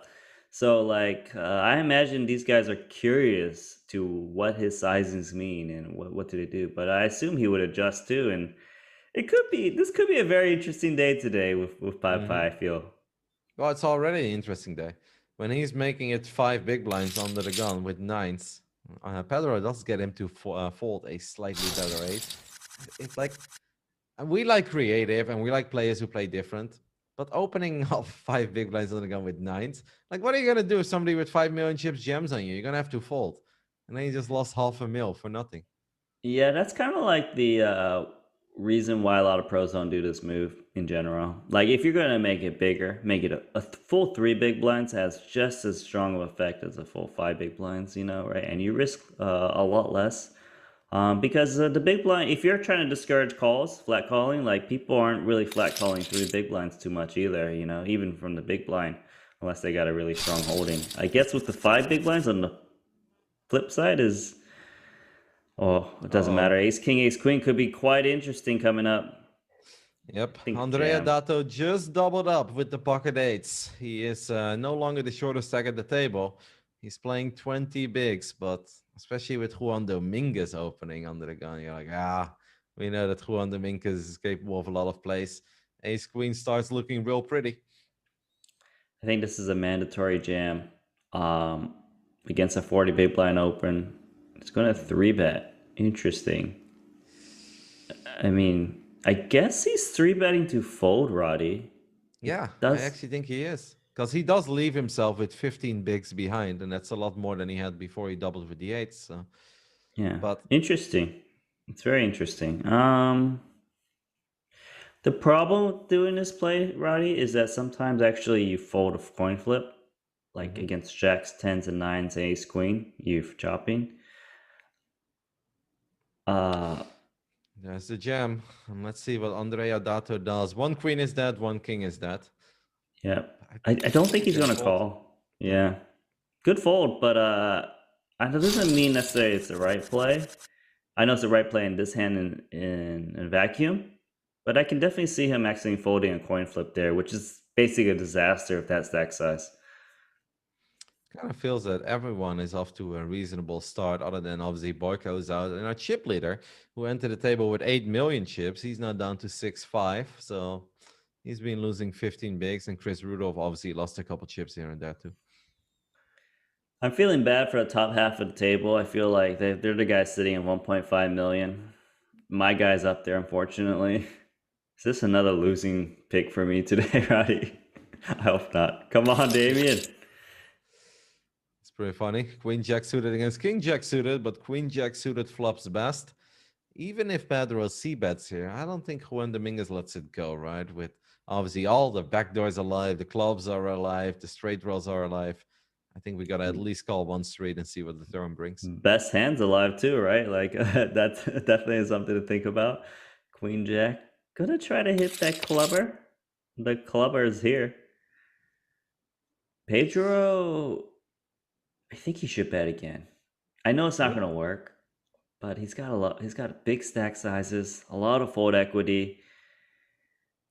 Queen obviously will most usually fold without the flush draw. Ace, rag might fold if you throw. He does check. I don't mind that, especially when you look on the left side of Pedro. There are 3 guys who are all quite short. Like, is this spot that important? Sure, you want to win it. 9 big blinds in the middle. But what are we betting on there? I don't know, King Jack of diamonds. Like, if the turn was a diamond, I'd be okay with him firing again, even if it's the deuce of diamonds or the 5 of diamonds. But I think on the 9 of clubs, I don't think you really want to fire again. I mean, sure you could, but it's risky, man. Definitely risky. I definitely think there's a lot of merit to doing it. But at this point, you got to check now. I mean, like, you're gonna check. They're gonna believe your story that you checked an ace on a turn. Maybe, but I'd be Yeah. surprised if you fired now. I think one upside of checking back the turn too is that he does always still have 3 clean outs to the nuts, right? And maybe 4. In this case, definitely not 4, because the 10 of clubs would have been disastrous. But I think having 3 outs is still something that every now and then you can dread it on the turn. I don't hate the way that Pedro played it. Yeah, no, definitely think not a. It's not a mandatory bet. I just think it's something. I wouldn't surprise me if you bet. I think it's a reasonable hand to do so. Anyways, on to this Because they hand. do often call like your small C bet with even bottom pair, but if you then fire Yeah. again on the turn, they do often fold, right? Oh, Juan Dominguez, with no regard for Chris Rudolph, his stack just jams the queen. I like Malaka style, man. He's just good. He's kind of bullying on Chris Rudolph, huh? He's out of position against him, but he three bet up that ace deuce earlier from the big blind versus early. But like, seems I think they play a lot with each other, so he's really in tune with his game the most out of everyone at the table. So he's like, because of that, he's like, I'm gonna make some moves on him a bit more than everyone else. That man is just good. That's all I can say. Wow. Bam. Wow, and he gets Chris to fold his ace too. Yeah, obviously a weak ace, 18 bigs. You can't call. It's reckless. It's giving us Michael Adamo vibes, but it is fun to see. Oh, leave me alone has aces here. And Andrea Dato has ace king offsuit. And I see 2 kings there too. It's going to be hard to win this one for Andrea. Yeah, I think it's safe to say we can congratulate him on eighth place on this one, Roddy. Like, I know there's 5 cards to come, but this is not Yeah. happening. And you know what's the funny thing is, after this hand ends, he's gonna be like, "Should I have called off with the ace queen?" He won't know for like 30 minutes or so. So he's gonna be extra salty for the next like 30 minutes. These are the worst spots though, because it's the chip leader who's opening too, right? With 6.3 million. You know he's probably opening a bit looser. You get snap called, you're like, oh, how bad is it? It's bad. It's aces on the day. Well, okay, we have 4 outs. Ooh. It's honestly, well, I think one of the queens did get folded, but we still have some outs. A queen and a queen only. That's not a queen. It's a 10, 9. It's no good. Aces hold. Andrea Dato, the Italian, playing with the German flag, is eliminated in 8th place. Walks away with 95k though. Nothing you can do, Nananoka. This is where you say under your breath, mutter, you're like, freaking Chips leader's so fucking lucky, you know what I mean? Like, how does he have it, right? How Like, does he have aces there? This is what you say. How the hell does he have aces there? Look at this hand, by the way. Chris Rudolph had enough of Juan Dominguez opening, and he just snap jammed sixes. Like, that was an 0.1 second jam for 17 bigs. Good move. yeah. But yeah, it is so sick. How the hell does he have aces there? That's what I'm mega tilted. Like when I'm at a final table, it doesn't happen often, but when I am, um, I always try to think of the most unlucky things to say if I don't win it. Like, so imagine you like sucked out on everyone to get the heads up, and then you lose heads up. Like, man, how did I lose to that fish? I should have won this tournament. You're like, that's what I'm thinking. I'm like, how does this chip leader, man? This guy's calling off shoves with 10-7 suited and beating ace, and then I get ace king. He freaking has aces. Like, brutal, brutal, brutal. Ace 5. Whoa, strong play here. Yep. I mean, got his couple chips back, right? He's now feeling it. Pedro was obviously like, mate, you had aces last hand. What are you doing? You don't have aces again. And I actually feel that Pedro is crazy enough to really go to war here. Like A7 offsuit is not good, but Pedro strikes me as the kind of guy who is crazy enough to not believe, leave me alone. Look, Brazilian players are crazy. The situation here is chip leader probably would 3-bet bluff this a lot, right? It's not against another big stack. He is gonna fold because the thing is, I like to think about too is the guy's in the big blind against the button. So if he had a big hand, he's kind of forced to 3-bet you. You know, it's not like there's a different situation. Yeah, I see what you're saying. Like I could see him making a move, but sometimes when you're suspicious, they actually do wake up with hands too. And let's not forget the pay jumps are gonna get big. Like next payout is already 123k. There is no need to get super out of line. Leave me alone called from the small blind with king queen suited. Does have one club on the board, but that's it. Juan Dominguez completely missed, but we know that that's not necessarily going to stop him. But he does know he's battling out with the chip leader here, Nananoko, and that's always a bit intimidating. Checks it back and leave me alone, makes top pair on the turn. And that's what happens when you're up against chip leader. You get more free cards than normal, right? Because people are afraid to bet against you. They think they're going to make more moves, float you a bit more, and king queen got to see that free card to hit it. I'm sure that Leave Me Alone feels very confident that he's got the best hand at this point, and that's why he's betting pot. At least Juan Dominguez didn't lose extra chips, because sometimes they do check flop but start betting turn when their opponent actually got there. So could have been a lot worse. So I'm looking at I told you earlier, I said that there was like a little prop bet going on like whatever, right? And apparently, yeah, it's Patrick Leonard in the European, and then it's this Wattenlos guys, Chris Rudolph, with some guy named Pone Diddy, but they're like Team Austria. And then it's Lena 900, you know that guy, one of your favorites, and C Darwin. I don't know if you know that guy, but he's also another. Yeah, I played him. Yeah, he's a big crusher out there too. So that's quite interesting. It seems like they're betting across all the sites out there. I'm gonna guess it's who makes the most money, but that's a tough lineup, I'll tell you. Yep, sounds fun. Keep me posted. I want to hear more about it next week. Look at this round 2 of Juan Dominguez versus Leave Me Alone. As King Jack opened from the button, with sixes, we're always calling here. We're never folding, right? Like we have the open end there, we block the potential straight as roll off. Oh, there is that 9. I think I lucky hard folded a6, by the way. So he's probably thinking still sick right now. Yeah, it seems like Dominguez. You did mention this at the very beginning. You thought his seat draw was pretty good. He's got position on all of the big stacks, and yeah, I agree with you actually. And now he's getting his opponent to bet, which is King Jack. He's got it straight. Just gonna smooth call here, but you know, like this is some free chippies right now. I don't know if we always call here. Like you got to just call here. Yeah, you lose to you can't bust out your stack here against like Jack 10. It'd be brutal. Yeah, you're right. You are right. Of course I'm right, Roddy. God damn it. Where's Sasha when you need her? Just to just tell you how it is. What the hell is this, though? Oh, quick call. That's a massive bet on the river, but Juan Dominguez did not hesitate for a second. If you have it, you have it, mate. We're not going to raise because we are worried about Jack 10, but he'll snap call with the sixes. And then Anoko, we've got a new chip leader, and his name is Malakastel. The rightful owner. Ah, man, this is... Yeah, I think you're right. A final table betting. Got to bet on one of these strong names out there because... they're going to have a little bit extra. I don't know why Left Me Alone went for that another fire there on the river. And especially if he did, I don't think he needed to fire that big. Like, I mean, he had a jack. He had a jack, right? If the nuts is Jack 10 and he looks at that jack, he's like, I've got it. Like, it's a 4 straight. Like, the 6 is never folding for any size anyways. Like, the jack... Look, maybe his opponent has, like, a top pair and he calls one more on a turn just thinking his opponent can move. But, like...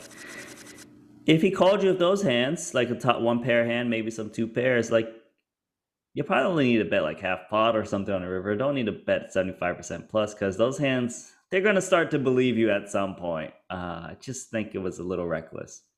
Yep. And then obviously that call that Juan Dominguez just made on the turn also really paid off. Like at first I didn't see that Jack 10 was the actual nut. And then on top of that, there were 2 hearts on the board. And that's why I was like, maybe you could go for a tiny raise, but... This obviously worked out in a much better way.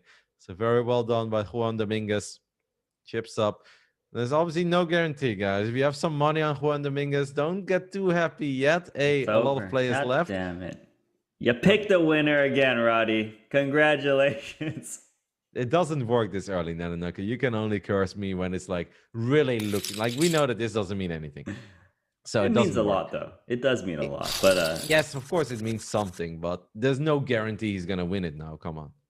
Look, you know what's the thing? This is gonna be great. Juan Dominguez gets the heads up, But then Pai is going to throw his curveballs and take them out, and you're going to be extra salty because you're going to, how did I lose to a guy who's opening heads up to like 8 big blinds and, like, or whatever. That's what I'm hoping for. That's going to be funny. Nanonoko, why don't you ever want me to win a bet? It's only good for poker if I do win some bets, okay? I distribute a little bit. It's good for the people in the PLO Russian cash or whatever you play, Roddy. Not just that. I mean, they introduced PLO 5, right? Last week, they introduced 5-card PLO. I was like, this looks great. Can't wait to play it. I'm pissed off, Nanonoko. 4-card PLO is crazy enough for me. I've had my fix to 5-card PLO. It's so silly. Everyone has got the nuts. But then everybody has different draws to the renuts. And then you just get it in with nuts versus nuts. But then you're still drawing. And I'm like, man, what a game.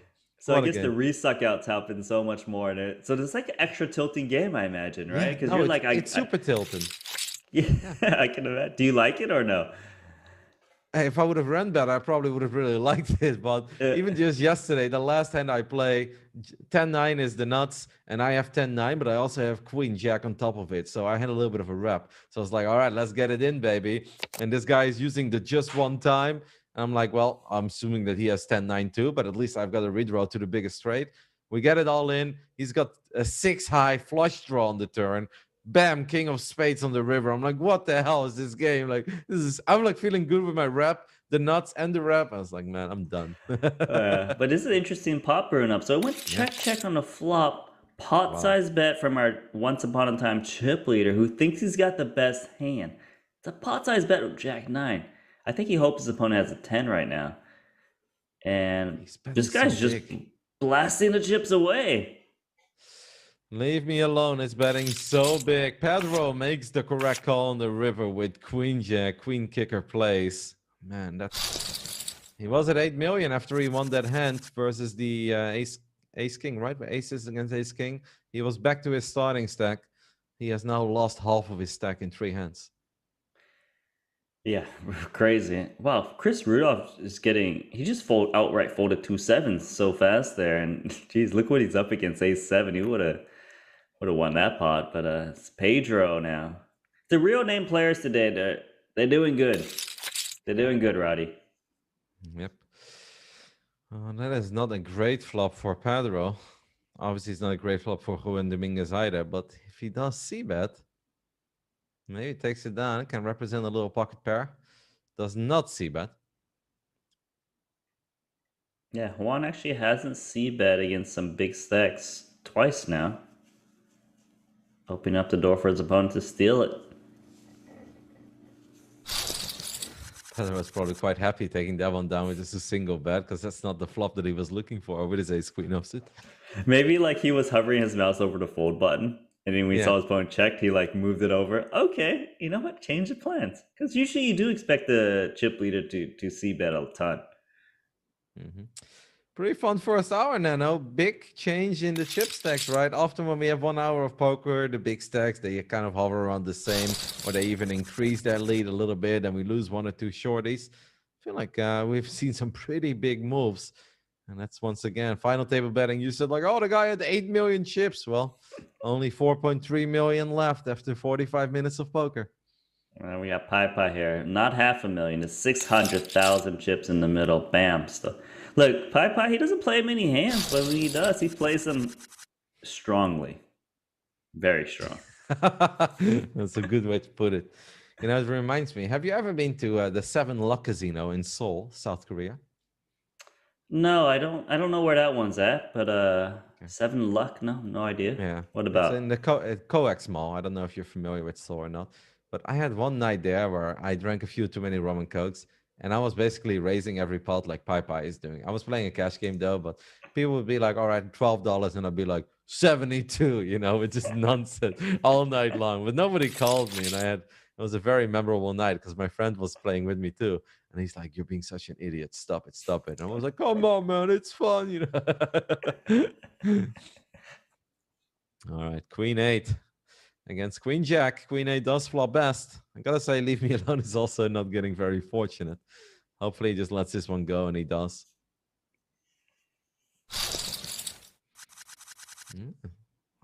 I'm starting to feel maybe a heads up between my 2 picks, Nanonoko. two of the three guys that I have money on, Pedro and Juan Dominguez. It's feeling pretty good right now. My guy doesn't even play a freaking hand. Oh my god. He's been getting dealt some bad cards, but this is looking real good for Pedro and Juan. I agree with you. And I'm not trying to jinx your guys at all. They're playing great. Yeah. I think they've got a big edge on this final table right now in this situation. Like the two guys of unknown names, the big Pie and Let Me Alone, they're just one's blasting away chips, one guy's making it 5-6x pre-flop, and like this is I don't want to say it's soft, Roddy, but it's not one of our tougher lineups here today. Let's see how this hand plays out. Pedro does still have the best hand, but that's obviously not something he could possibly know. I Luck You Hard opened King, Queen of Diamonds. Did not see bet. Does flop a gutter ball, so now you can say he's got two overcards to the board and a gutter ball. Could check a bet, but really doesn't want to bet because I guess he really doesn't want to get check raised, which I guess you can make a very valid argument for. Pedro doesn't have to bet because Ace-High actually has some showdown value here, right? In pots like this. There we go. Like these guys, they're just getting these free showdowns. I mean, if King, Queen suited just bet that turn, would have won that pot. Yeah. I would not have mind a bet on the turn because you pick up the additional outs, right? Like maybe you can't be certain that a king or a queen is good, but a jack is good. So then I kind of would have liked to see him at least bet a little. Look, if I had king, queen, that's a mandatory bet, Roddy. I mean, like when my opponent checks that flop so often, they've got ace high type hand or a little pocket pair, and they're not calling. I don't want to say it's a big mistake, but I definitely think it's what is this? 5 deuce offsuit. Pedro is out of line. He's gonna make it 3.5. 3.5 from the small blind. I like Pedro. He obviously don't really remember him, right? Because he made the final table in our very first edition of the High Roller Super Millions, which is almost a year ago, guys. So doesn't ring too many bells, but he's playing some good poker tonight so far. Yeah, I agree. All right, come on. Let's get some curveballs in there, Pie. Let's show up these two pros out here that just seem to be crushing this final table. King 8 suited. See what Damian does. He is our shortest stack down to 10 big blinds. The winner of the WSOP hybrid event. He will fold his weak ace. Pedro is going to open up King 10 offsuit. Pie. What about 1.2 million with King 8 suited? I guarantee you he'll get it done. Come on. You're going to get so much respect. We got Damian Salas here. He's my pick here today. He's got 10 big blinds. He's still trying to ladder up despite having two 1.5 million scores. He needs these little pay jumps, Roddy. This is a disaster. Your guy. I'm getting tilted. I'm getting triggered. To be fair, Damian really couldn't have done much more than he's been able to do so far. He's just been getting absolute garbage hands. No good spots for him to really make any plays. Pie. Weird H. This is such a waste of queens, man. Actually makes me sad. I've never heard you say such a waste of queens. It kind of really is, because Juan Dominguez would have flat called a min raise or whatever with King 7. Even 3 big blinds maybe he does because of these stack sizes. I guess Pie, and we'll just kind of look on the flip side. I'm trying to see some positives in his game style. Is he's picking up the chips while guaranteeing no one clashes with him, because there's 2 guys with 10 big blinds. Maybe he waits out for these ace 7 just going for it. It's a big raise, but you know what? He's raised every single time. He's gotten no action. So I think he should do these with these hands sometimes too, to kind of pick up extra blinds. Like, it may not be standard, but on the other end, he is at the final table for 10K with 5.8 million chips. Damian Salas is in trouble, mate. Damian Salas is in a lot of trouble. Gone. Yeah, 110 gone too, but obviously that's less meaningful because 10s are better than 9s. Yeah. That's an all-in and a snap call, I assume. Let's smooth call this. Let's try to outlast Chris Rudolph, and then let's get an ace on the flop so we can get away, Damian. Come on. Let's find another way to play this hand. I know the chip leader's opening, or one of the chip leaders, but yeah, he should lose this here. We've got one out, guys. 1.1 million, 900k extra for the tens. Pedro looks at it and knows he will always skull because pocket tens look good. Diamonds? Oh my goodness. Well, we still have how do we one know out. if he's got an out? He might not even have that. I don't know which 9 was folded. I actually thought it was a 9 of spades. Now that you bring it up, I mean, I could look it up, but it's not that important. Unfortunately for Damian Salas, his journey ends here. Honestly, not much he could have done. From the moment that Nanonoko picked him in the pre-shell, we knew it was all over. I gotta say, I'm just happy that he at least got 2 pay jumps out of the Nanonoko curse. Yeah, no, he's a great player, but honestly, he didn't have no opportunities. That just happens when you're short stack. I'm with you. You know what I'm most interested in now, Rowdy? I want to see some post flop from Pai Pai. Kind of curious to see like what kind of moves he's got, right? Like, does he just start overbetting flops? I mean, all ins on flops. It's hard to play post flop if you're making it like 7 big blinds pre flop, right? Like, it kind of feels right. Like, so he needs to be the one defending. Yeah. I mean, at least he's surviving so far. Pedro opening from the button, flops top pair, 9 kicker. Leave me alone. Flops nothing again. Man, he went down in chips real quick, Nano. That was 8 million chips that he was sitting on. What was it, 20 minutes ago? Yeah, and I feel like see, I understand when like you get cooler and like queens and kings, ace king, blah blah blah, right? All in pre-flops. But actually all the chips he's lost has been post-flop. And then when you look at these post-flop hands, they weren't coolers. Like sure, the Jack 9 Queen Jack is a cooler, but not for that amount of chips. You expect him to lose a lot less. The King Jack seems a little unnecessary. Now he's limited to 9. He's a new player now, He's lost all his chip stacks. He would have raised this before. It would have worked. Game's all over the place. Maybe it's his girlfriend's favorite hand.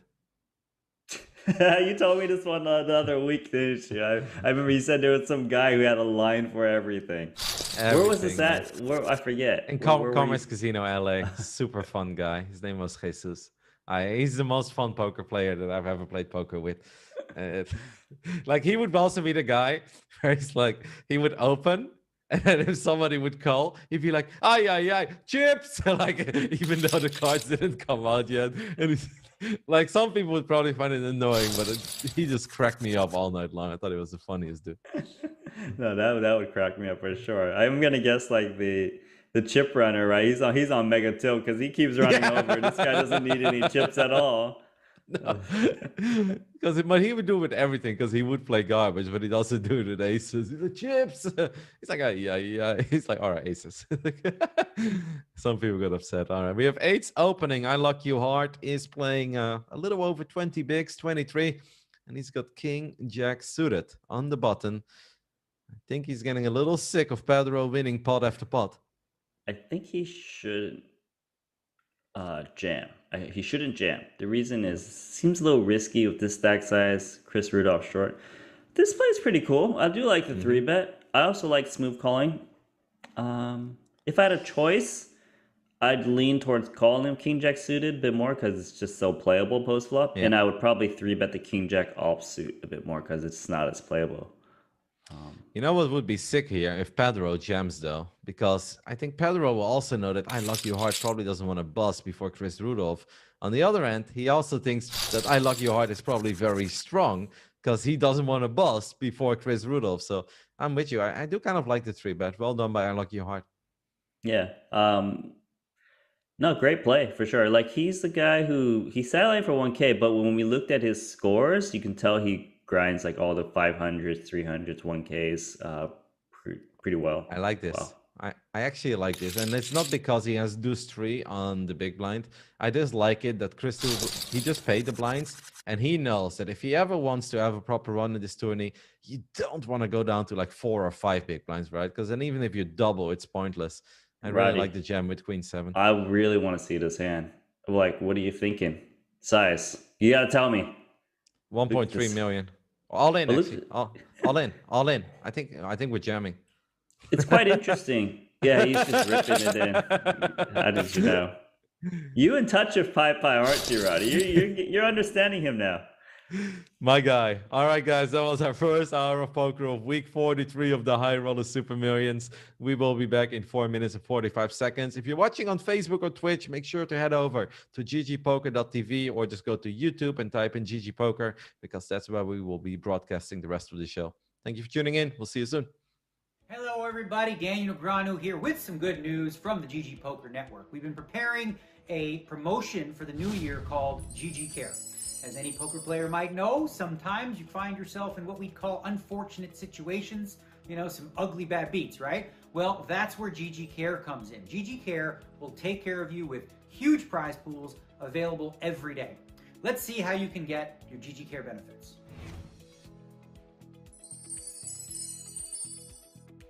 Aces versus kings. Yep, all in before the flop. I mean, nobody's going to fold that, right? That's just a setup. It's a cooler. I can't imagine being, you know, at the final table of the World Series of Poker heads up and this happening to me. It's just brutal. Bad beats should never be a thing, but they are. Thanks, GG.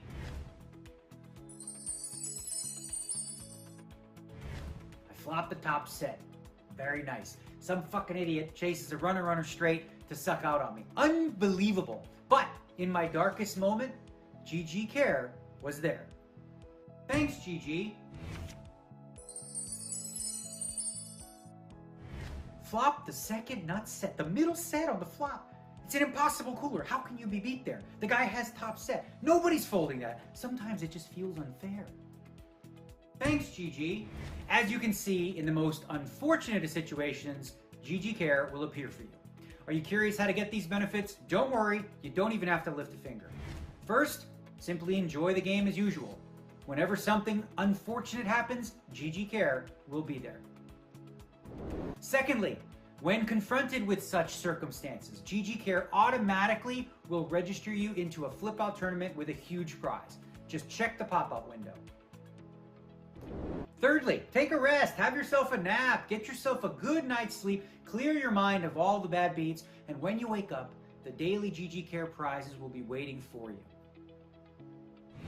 That's all there is to GG Care. Pretty simple, isn't it? Just play the game as normal and GG Care will take care of you. And the prize money will only grow more and more in the future, so keep your eyes posted and good luck, everybody. I hope you don't have too many bad beats, but if you do, GG Care will be there. Thanks, GG.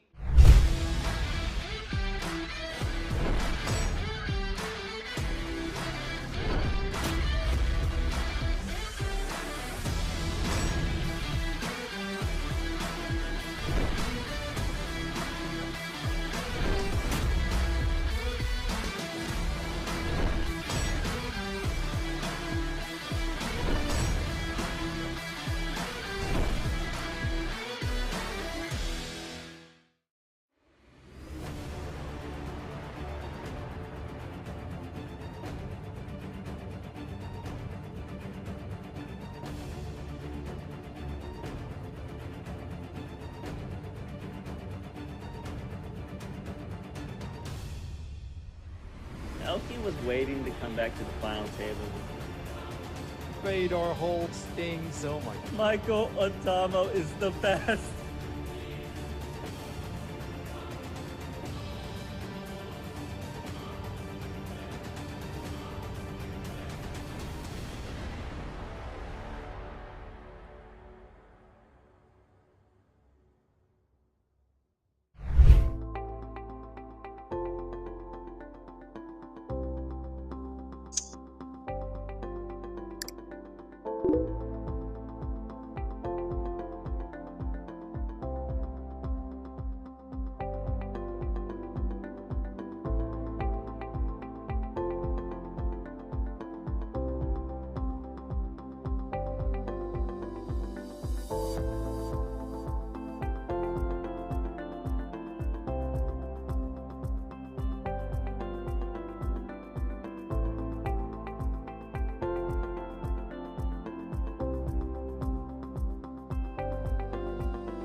Welcome back, everyone, to our second hour of week 43 of the High Roller Super Millions, the weekly 10K that takes place over at GG Poker. This week, it was a 3 million guaranteed because we are kicking off the GG Spring Festival. Hopefully, you guys are having some epic runs and maybe a couple of good scores. Post them in the Discord. The Discord needs some positivity. And let's see what happens. We are down to 6 players, of course. Is this a normal pace to lose 3 players? I can't remember ever since the Adamo busting out the whole table one. Like, it feels normal, but I'm not sure. I feel like 2 guys usually bust. Yeah, it's a bit fast tonight, especially because I think they've been playing for a long time. Obviously, a couple of the big stacks are deep, but I do feel like it's going to be a relatively short evening for us. And I don't think it's going to be a 4-hour show. Let's keep it at that. I mean, if a guy is pumping up to 6 big blinds, these effective stack sizes are going way, way down. 982 is actually quite interesting. It's not easy. Okay, he just folds. I guess he doesn't like to play unless he's the one that dictates the sizing. I think you should have just ended the sentence there. I think he doesn't like to play. I think that's just what you should end it on. Uh-oh. This could be the end of Chris Rudolph. He's jamming ace-6 suited. But Juan Dominguez in the big blind is sitting on ace-queen offsuit. It's 10 big blinds extra. I think it's a mandatory call with ace-queen. And he will receive the news that he is getting it in real good. Let's see what happens. Well, there's the queen. We need runner spades. We need an ace to chop it. The last ace, we will not see the last 8, and this is going to be the end of Chris Rudolph. Just couldn't do that much. Lost a couple chips early on when he went for a C-bet, and he was way behind against I Lock You Hard, who flopped up 2 pair. And from that point on, it felt like he was very short. Yeah, Juan Dominguez just finished him. Like, he won every single pot against him, outplayed him in the spot at ace-deuce. GG, we're down to... I just said, well, it's quite... Is it normal to lose 3 guys? I guess it's 4 guys now, huh? 7 deuce. That's disrespect. Yeah. Federo defending the big blind with 7 deuce of diamonds. Flops not much other than the 10 of diamonds. So the diamonds are alive, but that's the only thing. Yeah, but he left me alone. Finally gets a pot going his way. Mm-hmm. I think this is where it gets interesting because now we don't have a clear short stack anymore. Our shortest player is playing over 20 bigs. So I feel like it's time for some poker, Nanonoko. Even though there's obviously not that much poker, but 20 big blinds should leave us some room with some actual post-flop poker. All right, Jack 9. Very playable for this sizing pre-flop, right? Like these stack sizes. Gotta be seen. Nah, we ain't playing. We ain't playing unless we're raising. It's 5 big blinds or nothing, Nano. Yeah, it's very interesting. He's got a 12% VPIP too. If he's not defending this hand, that means I would raise his big blind pretty wide. Yep, I was about to say that. I feel like this should open the door for the rest of the table to actually attack the big blind of Pi a little more often. Because he's either going to make it really big or he folds. And more often than not, he folds. So it feels like there is value in raising his big blind. I Lock You Hard is not playing bad, by the way, right? He's just kind of picking his spots. He had a little move with the king jack. I kind of like the way that our Austrian is playing on the bottom side of the table. He definitely knows what he's doing. He's playing really well. I just assume when guys sell ice for 1K, he's gonna skip some spots here and there. But he 3-bet the king jack suited, so he's one of the stronger players at this final table with our 5 remaining. I'll just leave it at that, Roddy. Yeah. No, I'm wow. with you. Big jam. Yep. That's a massive jam. But obviously that's a good way to keep things simple and not make it complicated for you post-flop. Ace King, it's always good pre-flop. You don't really know what happens on the flop, but you know you're going to get it in good. This could be a fun one with King Queen against King Queen suited. Yeah, I mean, look at your 2 guys, dude. They got the same stack size. You got bets on both of them. I think you said Juan Dominguez your bigger bet today. Yep. Yeah, I had a lot of. How much are we talking? Too. Are we talking like $10, $100, or $1,000? We're talking a $400 difference between the two. So Juan Dominguez winning will give me 400 more. So that would be better for me. Oh, okay. That's a pretty big. Wow, these 2 guys hit the straight. That's funny. I mean, it's still interesting though, because it is a paired board.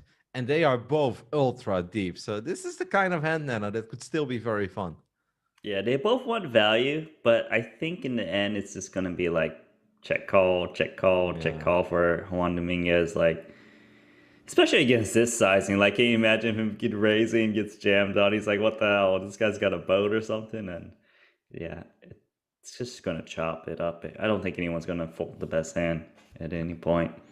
If anyone jams here, though, it does become really sick for the other guy. Yeah, I agree. I mean, it's actually a worse situation for Pedro, if anything, because like, Ooh. how tilted are both of these guys right now? Yeah. They must be like, are you kidding me? The ace of all cards, right? Like, it's the worst card in the deck. Actually, sick. This is the most interesting chop hand I've seen in 43 weeks. I wonder if this goes check or not. Like, obviously, that's the safe way to play it for both, but Yeah, it still will. you think check on both? Oh, for sure. And Juan Dominguez has no reason to bet. Like he still wins the hand a lot. He beats 9-8, he beats king 10s, queen 10s. Wow, he's actually leading out. Shit, is this guy gonna win the pot? Because I don't think Pedro can call this. I mean, it is a small bet, but you're right? You're obviously. Oh, he's hitting us with the running colt. Does it mean he folds? Wow, you're right. This is the craziest chop. Like, that wasn't a bluff. It was kind of a block bet. What the hell? Yeah, but I can't fault Pedro though, because you look at that run out and you're throwing up because it's like, holy, this is the worst straight ever. It's a double paired board. And obviously there's an ace and a jack. Both cards are very likely, but the ace is very likely there when your opponent is betting into you on the river. And it feels like he's milking you for value. He wants those 5 extra big blinds. And that's sick by Juan Dominguez. Well done. Yeah, no, that's very... I don't think he thought that was happening, but wow, this is crazy. What a funny final table. It's very memorable in the weirdest way possible. I mean, it's always going to be memorable because we have Deadmau5 5 being a DJ in the back. So that's pretty cool. Deadmau5. Can you imagine, like, he's seeing these raises, these 5Xs, and Deadmau5 is like, what the hell? He's changing the track every single time. He's like confused as hell, just like us. 10-5 off. So look at this. He's raising this garbage hand. Do you agree with this? If this big blind? Probably. I mean, obviously, if they have nothing, it goes fold. Because let's not forget what we mentioned before, that Pai doesn't really defend his big blind unless he actually has it. And Pedro is not going to play too many hands from the small blind. So I don't hate it. It's just that this time it's poor timing because Pedro does have ace-10 of spades. And something very weird has to happen for Pedro not to win this one.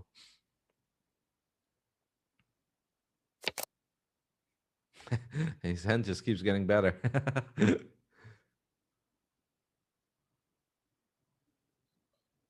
Yeah, it's a pretty nice looking hand, but I don't know, these bad hands have found ways to win pots. Juan is gonna let this one go. Absolutely no reason to defend third pair here. And someone who has actually a lot of chips and can do some serious damage to your stack. So we're moving on. This obviously will open the door for Pedro to open. Queen Jack from the button is not that bad anyway. Queen 9. Sorry. It's okay, right? You're just counting all your Jack. monies because, like, obviously Juan Dominguez has got to... You're feeling good. Like, if there was a spot with 5 people remaining, like, this is one of them where you feeling really good, Roddy. 10 million chips.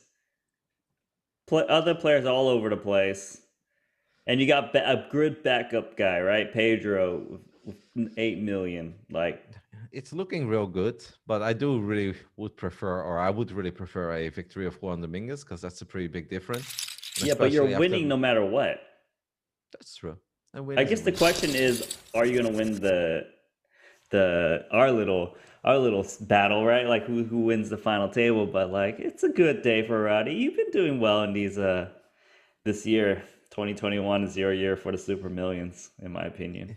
Yeah, no. When it comes to our little picking game, I mean, I was trailing, you were needling, you were teasing me, but I haven't just been beating you, I've been annihilating you. It's not even really a competition anymore at this point, and it's okay, you know. I don't want to rub it in, Nanonoko. I'll leave that up to you. Alrighty, what do you think? Queen Deuce Oh my offsuit god. is jamming a huge amount of chips there. Yep, that's over 20 big blinds that I Lock You Hard is playing. He's hitting us with the not sure if. Still my favorite emote. Yeah, hands down. It's like a classic now, you know. I love it. You know how like Twitch has got their little emotes that the people are used to doing, like PogChamp and stuff. Like I'm not sure if it's definitely like the staple in my opinion of the GG emotes. Yep. I'm with you. I mean, there is a guy that actually plays a lot of MTT tournaments. I think he's from Slovakia, Slovenia, one of those countries. I think Slovenia actually. And he just called himself not sure if, and then obviously he uses the emote a lot. Uh-oh. Pedro. He's gonna lose some blinds. Like if Pedro is not open into this spot, like He's ripping, watch, yeah. insta rip. It's a lot of blinds, don't you think, Roddy? It is, but I'm obviously not surprised anymore because Pai is clearly playing the way that he feels he should be playing, and that is, let's play the simplest version of poker. And let's raise very big, where people either have to go all in or fold. And if people raise me, I all in or fold.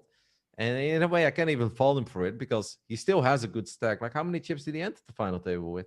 He entered 4, with, I think. no, 5.4. So he basically has the same amount of chips as he entered this table with, but at least he already guaranteed himself $207,000, which is, of course, a massive payday. Yeah. And he's keeping it real simple now. Like, poker can be simple, can be very hard. And he's like, I don't want to play the hard version of poker. Wow, what a flop for Juan Dominguez. We check this, right? We have to check this. Or Yeah, I like the tiny bet. It's kind of like you want to give your opponent rope to lose more chips. So, like, say he's got like even like high card back draws, you're going to check call his one big blind bet. If he's got a 9, you want him to lose stack because if you check, cards can roll off where you don't get the whole stack. You just kind of get the smaller prize. So I think it's fine from the bet there. yeah, it's either don't a bet check big. or Don't bet one big. big blind bet. Yeah. Pai might feel like it's time for him to win a hand again, but he's like, nah, 4-3 is not the one. I mean, like, he's maintained the stack, like you said, and he's gotten pay jumps. So I guess if you're gonna tell me I get to keep my same stack and get 4 pay jumps, like, yeah, works for me. Look at this jam, by the way. This is King 9 for over 20 bigs too. Like, that's also very risky. But This normally should take a long time, the final table, given the stack sizes and stuff like that. But like the way they're playing is just quick and relentless. it could actually be over before the second break. Because we know that Pedro and Juan Dominguez will also play big pots if they get heads up. But we'll see. What does Pai do here with 10-9 suited? He lets it go. Leave me alone. I might just jam again, Nanonoko. Or maybe he three bets. I think he might just jam. I don't really like it, but it's better than folding. It's better than smooth calling. I mean, if we're folding ace king on the button against chip leader's opening or the guy that's second in chips, then I might walk away. I'll call Sasha in and be like, Sasha, I know you're a PLO expert, but take this one over. There's 2 guys at this table that are just making the biggest sizes ever, aren't they? Yeah. When one is making the other one look like he's betting small too. That's the funny thing. I feel like these guys tried to sign up for a speed racer, but they ended up in a very slow tournament. And now they're like still just playing the way that I would in my $10 speed racer. You know what? You know what's actually fun? What I'm thinking about, Roddy, is okay. I'm trying to get under the head of Pai because I'm trying to understand. I want to know. Oh, I want to tell you. What do you think his? You know how you can do the customized bet pre-options, like 25%, 50%, or how many big blinds order. What do you think Pai's look like? Like I think he didn't adjust it. I think he just types. I think he just thinks of a number and he types. It's 5 million. It's a pretty good read, I guess, because it's not always the same sizing, right? Sometimes it's 6 big blinds, sometimes it's 5, sometimes it's in the middle. Two pair. He's just the first defense. He flops two pair. Yeah. If he open jams here, I'm actually gonna be really upset. Like, don't do that, man. Don't even think about it. He's thinking about leading, but leading is actually going to win him the least amount of chips, and he is going to do that. Yeah. At least he didn't jam. Yeah. Yeah. I mean, he did lead. 4 big run. I like you hard with aces, but nobody else is really anything. You know what I wouldn't mind here? Go for the fish play. Just limp. Juan Dominguez on your left, Pedro you on the want to bottom. do the who did that and got punished? Jao Vera. He lived the two aces and Michael Adamo flops two pairs. Yeah, I've seen that story before. Do you always hate limping with aces, or are there moments like could it be table specific? If you know you've got a crazy Russian or Belarusian on your left, you know he 3-bets you every hand. Would you ever justify limping aces? I mean, look, I can definitely get behind limping aces. It's a very player dependent move, but I'll tell you, man, can you imagine you've been raising for 10 years straight only or folding or whatever, and then the one time you limp, like you always have aces there 100%. That is true. Yeah, I guess then you gotta limp with the deuces and the fours every now and then too. There's a bet flop, bet turn. Left me alone. I'd like to see him get away from this one. Nope. Doesn't seem very hard, but he really doesn't want to. Maybe really, sometimes you really put your opponent on ace king, which I know is like the standard amateur poker players. Like, I think you have ace king, but it's important to not start believing too hard that they have ace king, because he just lost a lot of chips for almost no reason. Two aces, thinking about thin value here. I mean, if my opponent's calling for 7, then I would love this bet. Normally, you would see a check here after betting flop and turn. It's hard to get called by worse, but maybe he can get something out of left me alone. Target a jack. Bet 420. Yeah, the meme bet. I do think he should be checking here, though. A very high frequency. Wow, all the chips. This is very ambitious. I think that's the right word to use. Yeah, because I guess you could say that you only ever get called by a queen, and then it's bad. And the queen will always call you, but a jack might not always call you. Interesting. At least he got paid a little more than I expected he got paid with his aces, because nobody had anything. But in the end, he won 1,000,000 chips. The sixes with the jam from the small blind. Pedro cannot call. And they're kind of tossing chips around on the right side. Pai is over 6 million chips, by the way, for the first time tonight, after winning that hand with Queen Jack. Is Pai gonna steal this tournament? Like, just somehow, like, that would make a tilt. Ferrari Man 2.0, I can feel it. But it's a different, like, it'd be very different. Ferrari Man was a different class of player, Roddy. Pai. What does that even mean? Like, he likes pie? I don't understand. A7 from the button. Juan Dominguez is sitting on an offsuit ace, a very weak one. If we play it, we could chop it. But obviously, these hands can play out in many different ways. Oh, wow, he just jams it. Leave me alone is, I want to say, strikes me as a guy who's not super afraid, but yeah, it is. I'd be pretty afraid if they 7 suit. There's a lot of blinds. I'm with you. Ace King offsuit versus Ace King suited. And it's also button against big blind, right? Like if it's small blind against big blind, maybe it becomes a bit different, but player in between changes everything.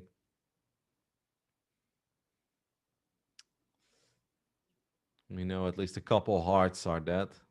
I have the feeling when you're praising Juan Dominguez, why do I feel like Ace King offsuit is about to beat Ace King suited, Nananaka? No, come on. I got some curses here and there, but like that's just unwarranted. I can see the 3 diamonds or the 3 clubs on the flop, and then it's a sweat. Juan Dominguez does go for the big 3-bet. I think I luck you hard. We'll just get it all in here with his Ace King offsuit. Juan is going to call with Ace King suited, and then we'll see if GGPoker is feeling evil or not. Discord group coming in. They're like, look, did you see that? Like, how is he so lucky? Day 2 of the 10K tournament. How does this happen? GG software sucks. All right, here comes the flop. Oh, there are the 2 clubs, Nano Noko. He's like, oh my god, Nano Noko. I swear, mate. Okay. That was too fast, but I would have not sure if. Whoop. That would have been a little funny after all of our speeches there. That would have been like pretty crazy. You would have to open the Discord group and post that yourself. Yeah. Be like, guys, I did final table betting and I just saw my chip leader lose chip. How is this possible? It's so funny as well because obviously there's a lot of GG moderators in the Discord and they just have to reply to everything. It's like, I was like, man, some of these messages that they are getting. That's got to be like the most tilting job for sure. Like, Yes. I would hate that job. I'd quit. I'd quit day after day one. But some of the answer people post, they're not even bad, you know. It's like just a guy like losing with aces versus king queen, and he's like, "How can this happen?" I was like, "Well, mate, welcome to poker. It's gonna happen pretty often." It's like, I bet the GG they're like, man, this is such a great idea. We're gonna bond with the people playing on the site, and then like they get in these things like, oh my god, what do we open up this can of worms? But we can't close it now. No, it's like we are here for you. We want your feedback. It's like, all right, can you guys please take away chat privilege of this guy? Roddy, like this is a perfect response for all the GG mods. I'm telling you, they should go. But GG cares, and then you got the free chips. Actually, there were people posting as well that someone thought it was very important to post that he lost a $14 pot just playing regular no limit, but then he won $25 in the GG Cares tournament, and he shared that. He's like, it was better to lose. Congrats, man. All right, ship this in 2 5s. No, he's not doing that. He doesn't strike me as that player. Nah, he's gonna ship it. Come on, Roddy. The reason you should ship, yeah, you're gonna ship this in. But some guys go for the limp jam, but I don't like this against Juan Dominguez because we've seen him jam the 20 big blinds. You're not trying to call off. You don't have fold equity when a guy just jams into you yourself, so you should just open jam yourself. No, it's the correct play, and he just keeps making the correct plays. I just wasn't sure because it's still your tournament live, and he's very close to leave me alone. Next payout is 207K, but after this, I mean, the pay jumps get massive. I absolutely don't hate the play. I think it's totally fine, but I just wasn't sure if he was willing to risk it because you're still putting all your chips in the middle. Becomes a bit scary, but well done. I like your heart is just playing very good poker so far.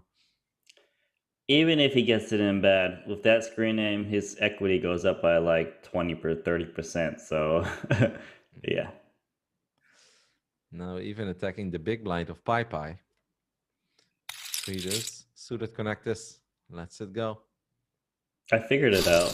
I think Pi Pi's goal here is just to maintain his stack throughout the tournament until he gets the heads up. He's done a very good job at that, Roddy. Like a very good job. Started this final table with 5.4 million. That's literally what he had before he paid the small blind. Ace-5 offsuit in the small blind. Let's it go. Leave me alone with the suited jack. He is going to make the call, and that's not the worst flop for Jack 7 of diamonds. Couple backdoor straight draws, but of course the flush draw too.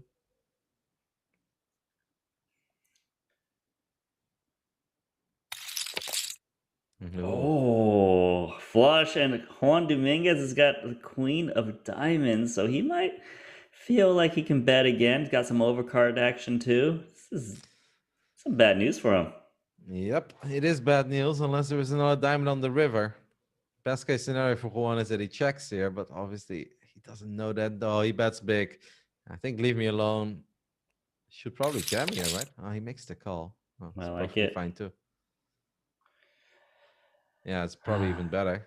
As long as there's not another diamond rolling off. But even with the jack of diamonds, you normally feel good. He loses more chips, or does he just give up? The 10, he might be like, look, if my opponent has a 6, 7, 8, 9, he's not going to call a shove. Yeah, obviously, a shove's not going to work, but he might be thinking about it, Roddy. I don't know what goes on in the crazy mind of Juan Dominguez. I do know he's in trouble. I mean, what you can say, oh, he does jam, and leave me alone with the snap call, and he's all of a sudden back to 8.3 million. Aliaksei was playing really good poker so far, but this was a big misstep in the end. And yeah, I luck you hard hates to see it because now he is the shortest stack. Pedro is going to lose some chips here too. And all of a sudden, the running bets don't look that hot anymore because now Pai is going to jam ace queen. And Pai and I leave me alone. The 2 chip leaders. Yeah, that's crazy, right? Because it was Pedro and Juan who had like 9 million each or whatever. Now these two guys have somehow got the starting. They got the same stack they start the final table with. What's going on? Yep. Even above a bit more. Leave me alone. 200k extra. Pai 500k extra. Obviously, a lot of poker left to be played, and I think Juan Dominguez probably a little more passive now and be like, all right, that was a bit reckless. Maybe a little bit out of line. It was. It's not just a $400 difference now, Roddy. It's potentially even more if one of those guys don't ship it. It sure is, Nanonoko. It sure is. I'm aware of how betting works if you don't pick the winner. But there's still a lot of big blinds, 40 big blinds. This is a deep tournament. It really is. I thought we were supposed to have one more free roll starting soon. We'll keep an eye on that.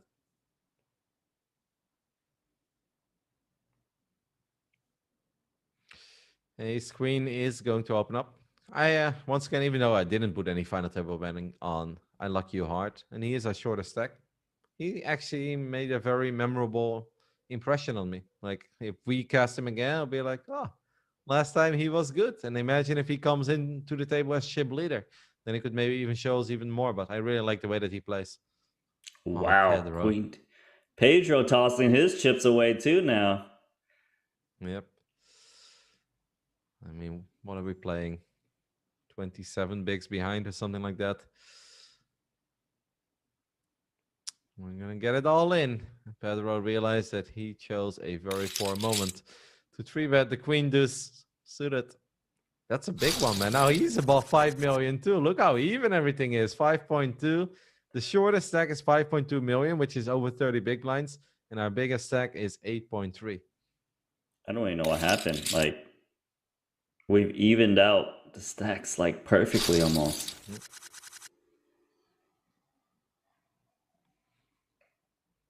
So Juan Dominguez had what 10 million chips at one point. It was looking like he was going to ship the tournament. Now he's like trying to outlast the other guys out there. There's still 5 people. Yeah, I mean, like you said, we are deep, and there should be a lot of poker left to be played. But with the way that the boys are playing, it feels like there isn't a lot of poker to be played, right? Because everyone's 3-betting, and then to deal with a 3-bet, it's pretty much all in or fold. And then you have Pai, who doesn't play too many hands, but if he does, he makes it 6 or 7 big blinds pre-flop. It becomes pretty wild like this. I do like it. I am entertained, Nanonoko. It's very different than what I normally see on the Tuesday evening with you, but I am intrigued, and they definitely have my attention. If you looked at the situation now, these stack sizes, right, and these players, and you could do final table betting now, who would you like to bet on? Would you change your bets to maybe Pai? No, I think I would. I actually would probably bet on I Lucky You Hard because he would have the biggest odds, and you know that he's just one big pot away from actually becoming the chip leader. I really like the way that he's played so far. I think Juan Dominguez is still a perfectly fine bet too, but I might even bet on the Austrian because you should technically get the biggest payout for him. Like if you bet on these 5, what odds would you get? Maybe 7-1 because he's the shortest. 7-1, 8-1. But you know, let's say Poker Shares is watching the stream too, and they're looking and they're like, this guy Pai is playing so crazy. They're gonna give him like 10 to way more, right? Like, would you start considering betting that now? Well, obviously, if we're only with 5 players and he's playing 5.6 million and a 10-1, yeah, it becomes reasonable because if he's just going to get it all in with 2 live cards, then 10-1 becomes a pretty good bet.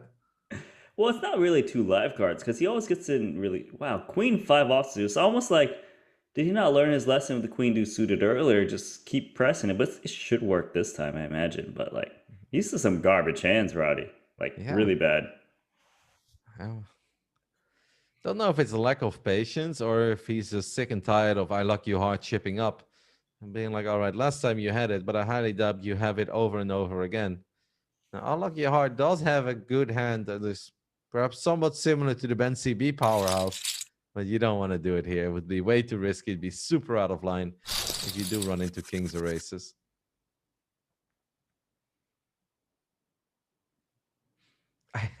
This is so unpredictable, mate. It's so unpredictable. Yeah, you've got this guy. One of your bets is 3-betting queen deuce, queen 5 offsuit. So you're like, man, I don't know what's going on. He's either going to ship the tournament or be out next at this rate. He's flatting ace 5 suited now against the chip leader. We have seen Pai make a couple of very conservative folds before on the big blind, where even if he's closing the action, this time he does make the call. Doesn't flop a whole lot though. It's a big call for him. Yeah. Tossed in that one extra big blind. Leave me alone, open queen 9 of clubs, and he flops top pair. You gotta be pretty happy with that. And on top of that, there is one club on the board.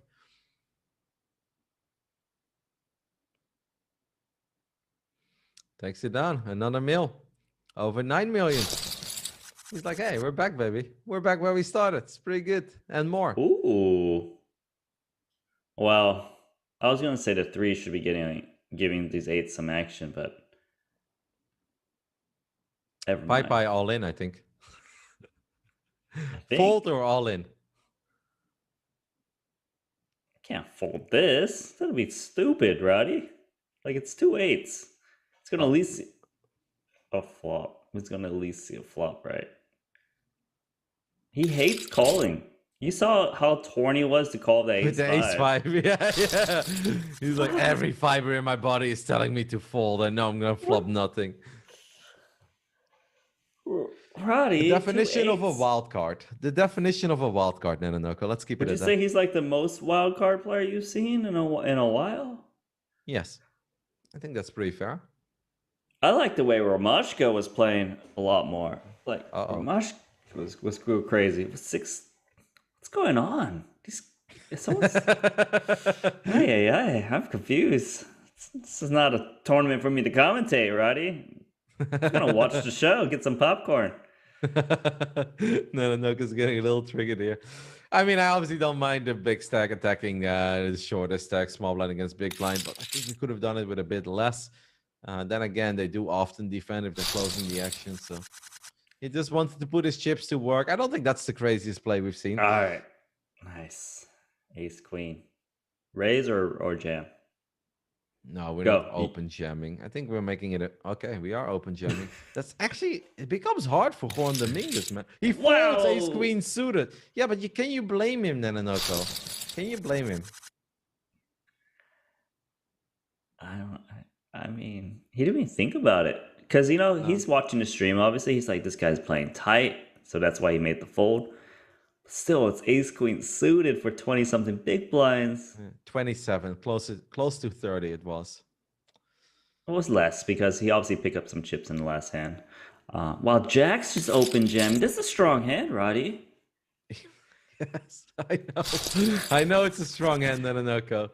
I like pocket jacks too. I mean, Pai does what Pai does. What's Pedro gonna do? How are we going to play ace king against the wild card we have in the big blind? No, we don't limp. Let this guy jam a7. Limp. He doesn't do that though. Does he? Pai is okay with folding these scenarios. Is he gonna call here? Easy fold. What do you mean easy fold? I know he's behind here, but like this is a standard call. Pai. With the way that Pai has played, it's an easy fold. I see how he plays, Nanonoko. I'm in touch with this playstyle. This is my territory. Get out of here with your GTO knowledge, okay? It's this PyTO. It's a new training. It's a new theory optimal. Now this we might. Okay. I was like, we're gonna jam. He doesn't quite jam. He's like, I'll make it 1.4 million. So I have enough behind to fold in case he does jam on me. Have you ever seen a player like this, Roddy? Like ever? Yes, all the time, but not at the final table of a 10K. But I see players like this all the time. And there's nothing wrong with it because people should play poker however they want to play poker, right? That's the beauty of the game. Yeah, I It's agree obviously with that, but no, not at a 10K, Nanonoko. I don't see this stuff at a 10K. there must be another guy out there, right? That's playing like this in a 10K. Must be. No, I don't think so. No, there's always one, but Did he fold 2 5s just now? I thought he did. Open fold 2 5s. Interesting. The man doesn't want to play post flop. It is a good way to trigger the rest of the table, though.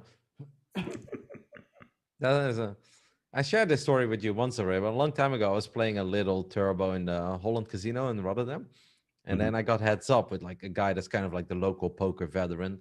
But I was running like a god in that tourney, so I had like a 4-1 chip lead.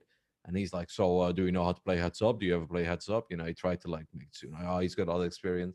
And literally every 2 cards that I looked at, jam, jam, jam, jam, jam. He got really triggered. He's like, oh, it's real fun to play poker with you. And I was like, well, I mean, if you have way more experience than me, let's keep it simple. And then in the end, we got it in with like a random ace against a random king jack or something, and I just won the first all in. And he's like, looked at me and he's like, great playing with you, and then he walked away. That's a good one. That's a good one. Look, I'm thinking Pai. He's got one favorite. Do you know what his favorite game is, Roddy? It's the all in or fold in the GG client. I think he's been playing a lot of all in or fold. All in or fold is pretty sick, to be honest. You get little bonuses, and then obviously the jackpots. Like the jackpots are always good at GG. And in all in or fold, you hit quite a few of them.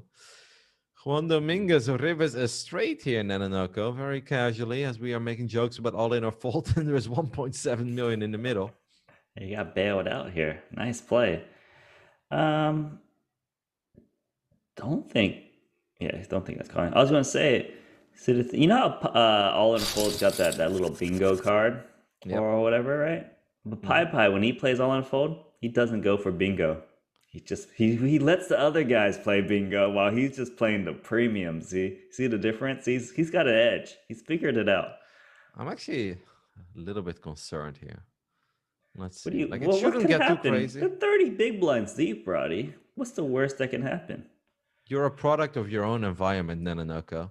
And if you're surrounded by Pai, who's just like blowing up every pot, I start getting a little concerned. But then again, Juan Dominguez did fold ace queen suited, so it shouldn't get too bad for him. Probably see a flop though. Deuces never loses. What about an ace deuce flop? You've seen Pedro rebet queen deuce and queen fives and stuff like this, so I don't think he's folding ace deuce. He might even limp re-raise, to be honest. That's why I was a little worried, mate. Yeah, 1.5 million gone or something. Oh, wow. No. This is a huge jam, Roddy. That's 30 big blinds. That's all of a sudden, it obviously becomes very hard for Pedro to make this call too, because he looks around the table and he's like, man, this is a pretty sick spot. Do I want to? Oh, he makes the call. Juan Dominguez, his tournament life is on the line and he needs deuces. He doesn't get it. This could be it. Well, this is it. It's strong death. It's over. Unbelievable. Juan Dominguez out in 5th place. Pedro is now our new chip leader. Nanonoko, today is a wild day at the High Roller Super Millions. The Pai got him, and he wasn't even in the hand. You were right. You become a product of your own environment, and all of a sudden you're betting 30 big blinds with ace-2 offsuit. Pedro did think about it. You can see that. He's like, man, that's pretty wild. Do I really make this call with ace-jack suited? But yeah, I guess I do. That is, Juan Dominguez is a very good player in Nanonoko, but this is a missed opportunity, man. With this final table, with his experience, his skill set, he should do better. That was reckless. The guy had 10 million chips, chip leader, crushing it, 5 left. He can't win out in 5th. The hell was that, Roddy? Like, honestly, like you said, this is not one of the harder lineups, I feel, it just seems like spewed. That was just he was too in touch with how these pros are playing, like Chris Rudolph and Pedro. Like he was just only making plays at them, and he got punished for it. Quite frankly. Yep. Pedro's a new chip leader. We have a nice little pot brewing here too, where I lock you hard, flop top pair. Leave me alone. Went for the little check raise with the 5 high flush draw. I'm just gonna sit back and enjoy the ride tonight, Nananoko. Juan Domingo did win $207,000, or did he lose $300,000? That is the big question. We do get the call by our luck you hard, and leave me alone finds the suit that he was looking for. It is a paired board though, but I mean it's still flush. Yep. With this stack size, obviously the 5 high flush is it's good enough for play for stacks. Just gonna rip it in, and can ace jack get away? I think he can. He doesn't have any backup. Like a heart, he wouldn't. If he had ace of hearts, he wouldn't be folding here. It kind of looks like my opponent has like a 10 and is afraid of, like, say he's got like a 10-7 or something, like a weak 10 or something. It's just no heart, no straight. He's just like trying to take it down. Nice fold. Good fold. Very good fold, but I also think a fold that we can definitely justify because he really doesn't beat a lot there other than a stone cold bluff or the ultra semi bluff like king queen with 1 heart, right? Those are the only hands that he's really doing well against. So but he's not even doing that well against those hands. No, that's true. I really like the way that I like your heart is playing. That was just a bit unfortunate for him. He does receive a walk here, so that's nice. That's a really good way, I think, to get over an annoying fold. Just getting a walk in the following hand. You're like, life is good.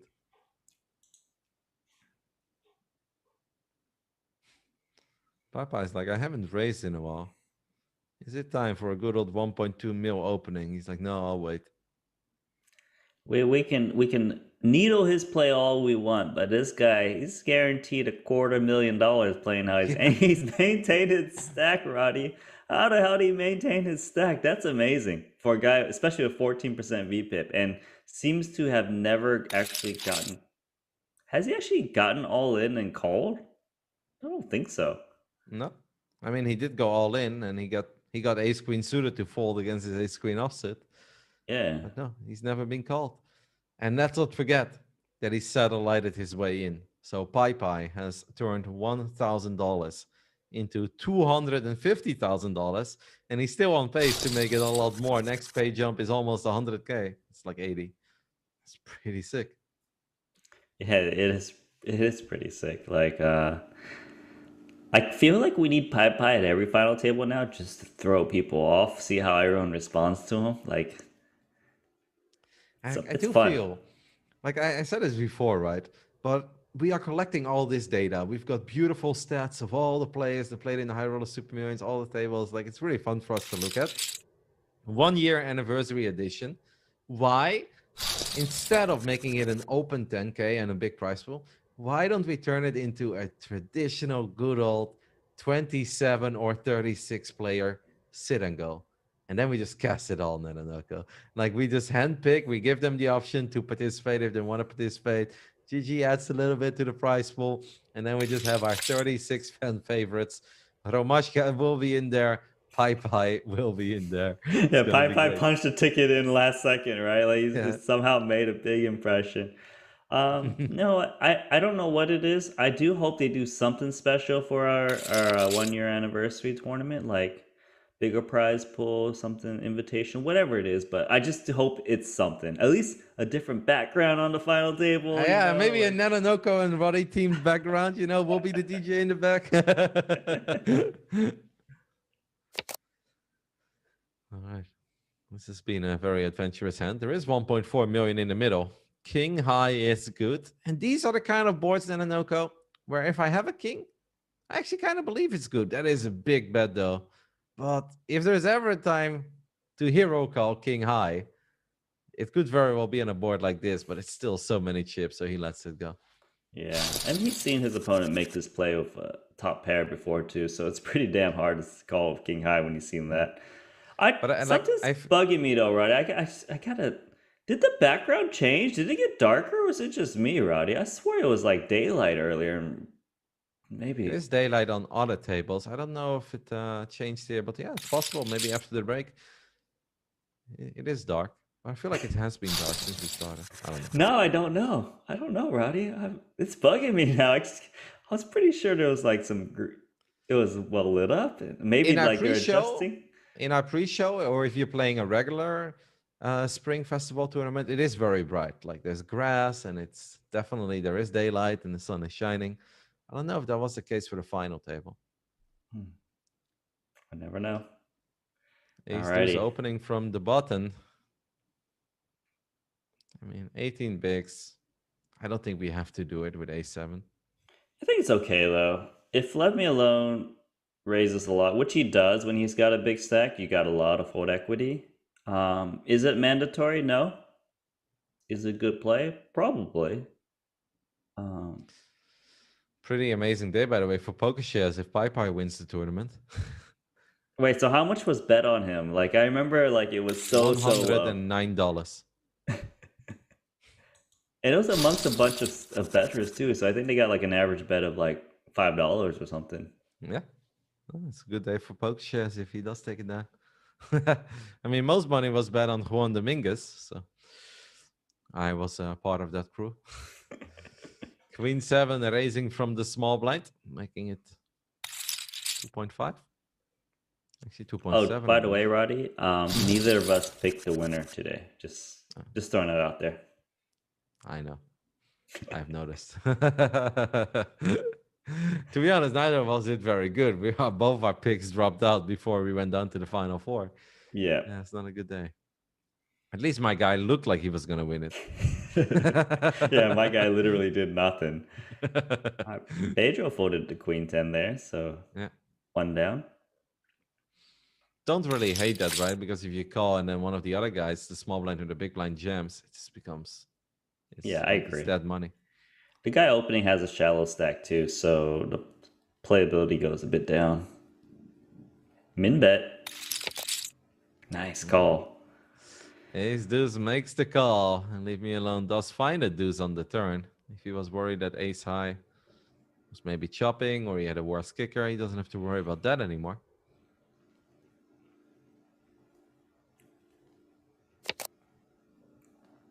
Well, now ace high does play again, but at least he has still. It's kind of like, it's a good card and a bad card in the same time, right? Like you would have beat some ace highs, but then again, like at least your opponent probably didn't suck out.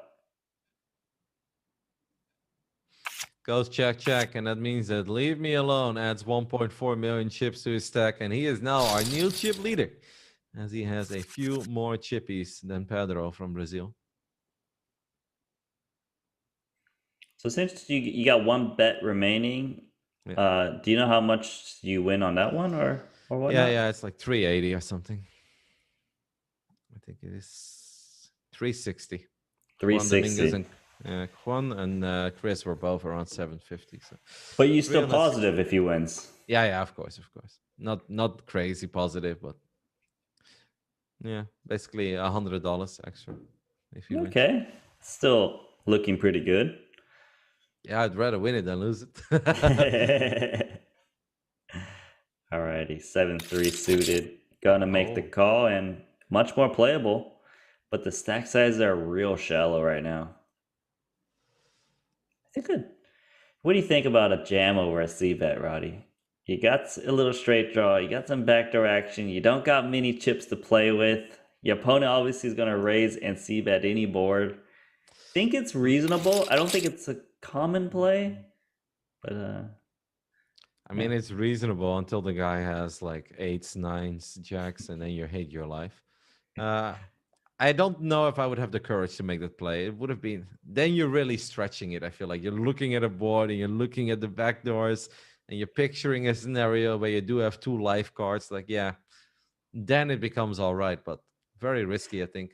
Yeah, I agree. I think if you had maybe 3 big blinds less, like this, though, then I would like it a lot more. But it does seem kind of like a little bit too much if he had made that play. But he still won it. Nice. Yep. Picked up the actual flush draw on the turn. The initial aggressor checked. He's decided to bet, takes it down. Pai hasn't played a hand in a while. He's down to 5 million. He does his best work of 5.5. So he kind of needs to pick up the blinds and antes. After this, blinds and antes, he's gonna get a little bit. He's gonna want to shove, right? Because he won't have the 5 million anymore. It's gonna feel like something's wrong. He needs to go for it. Let's see. No, nothing. This is... I don't know if it's just because I casted Oma, but I was like, this is not how I remember our final tables, Nanonoko. We used to have like a lot of like small ball poker with a couple of very cute check raises, you know, for the additional 2.8 big blinds. And tonight they're honestly playing it like it's a turbo. Yeah, a lot of the action actually has been pre-flop, I feel. I don't remember one big hand that we had like somebody out, like the king queen against king queen, I guess, was the actual one post flop hand where we can say like, oh, that was sick. And Rip well it in, right? This is a standard. You know Pi best, Roddy. Yes, he's all in. He's gonna all in. He doesn't like it, but he's like, I gotta get back to 5 mil. He's taking a lot of time. What the hell, Roddy? Yeah, I know. Out of all the things he could do, that's maybe the most outrageous one. But the man plays it his own way, and at the end of the day, he has turned $1,000 into $268,000. It is not the kind of poker we normally see. It's not the poker we expect. But if it makes him happy and he's getting a big payday, more glory to him.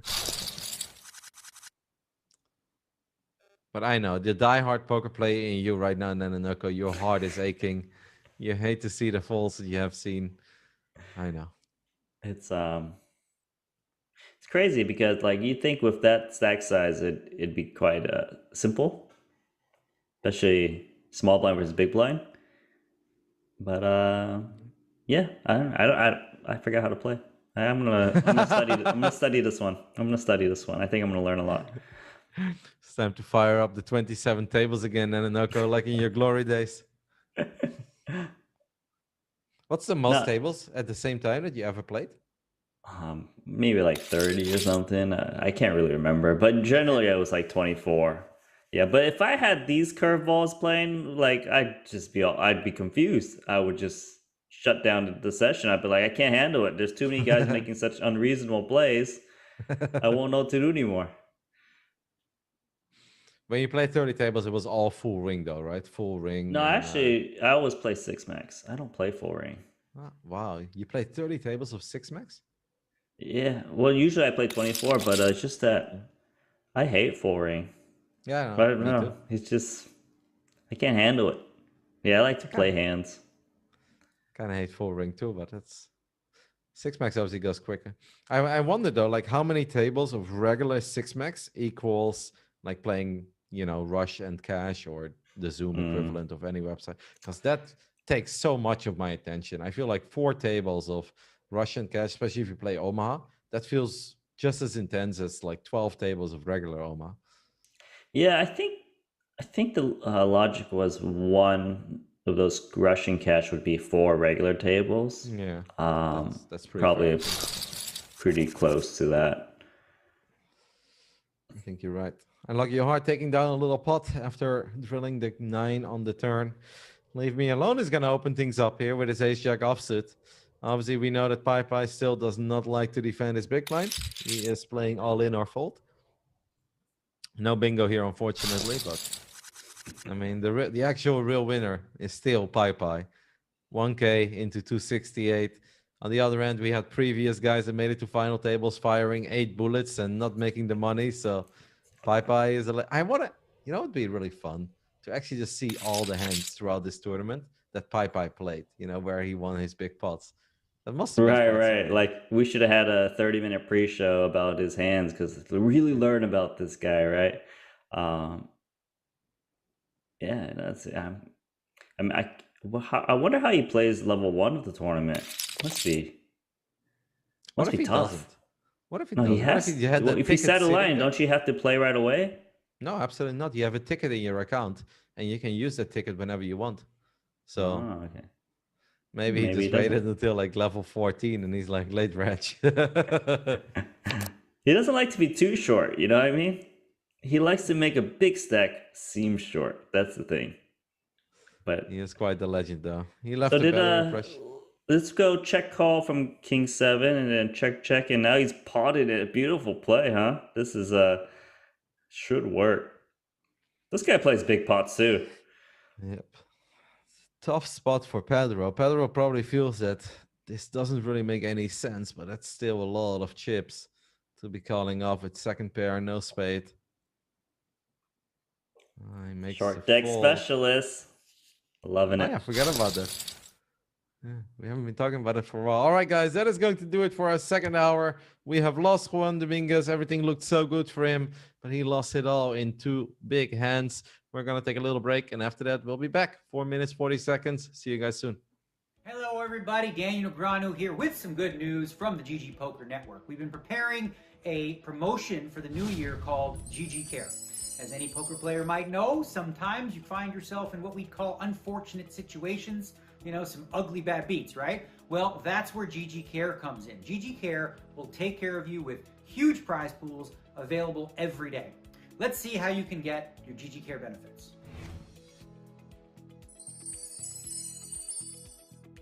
Aces versus kings. Yep, all in before the flop. I mean, nobody's going to fold that, right? That's just a setup. It's a cooler. I can't imagine being, you know, at the final table of the World Series of Poker heads up and this happening to me. It's just brutal. Bad beats should never be a thing, but they are. Thanks, GG.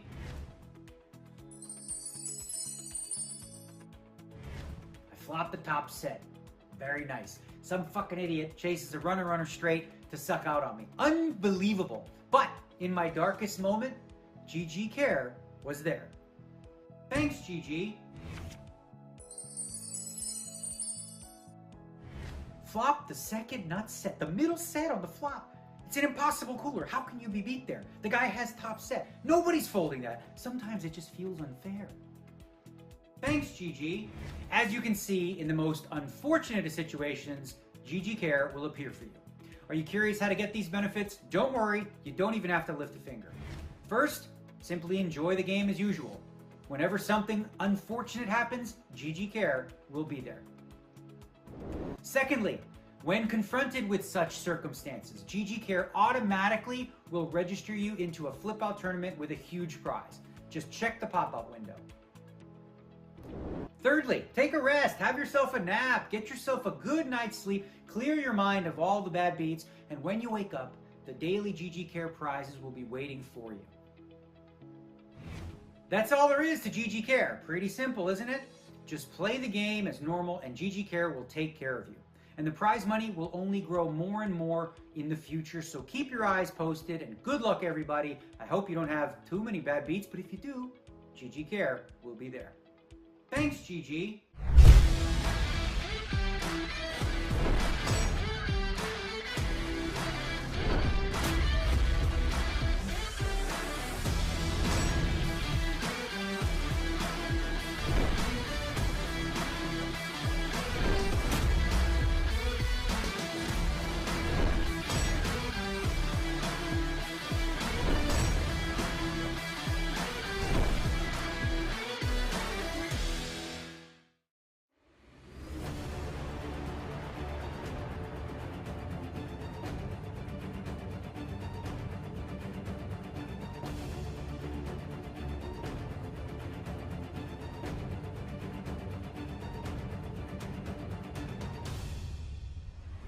Elke was waiting to come back to the final table. Fedor holds stings. Oh my God. Michael Adamo is the best.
Welcome back, everyone, to hour 3 of the High Roller Super Millions, week 43, where we are down to 4. I think it's safe to say this is still anybody's tournament because the plays tonight have been wild. They've been a little different than we normally see them. And I can't wait to see what craziness the next hour has in store for us. I'd honestly be surprised if we're still here in an hour, even though we are deep. But with the way that everyone is playing Nano, I think we're going to wrap it up in 40 minutes. I mean, usually it should take some time, but like you said, the stack sizes seem to be non-existent with some of the bet sizes that's going on, both pre-flop and post-flop. But anyways, yeah, I guess, and we got one Rowdy bet alive. We've got 3 other guys. We got a chip leader who went from 8 million down to 3 million. Now it's a chip leader again.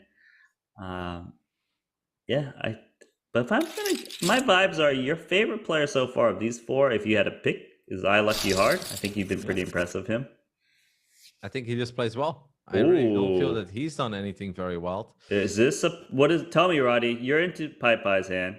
We don't like 7s. He's in. Like 7s. And one of the 7s got folded too, and that means that Pie has 1 out. It's only the 7 of diamonds, and he does not find the 7 of diamonds. Clubs are no good either. He's got 1 out and 1 out only. Needs to be the 7 of diamonds, and that's not it. GG. Pie is out.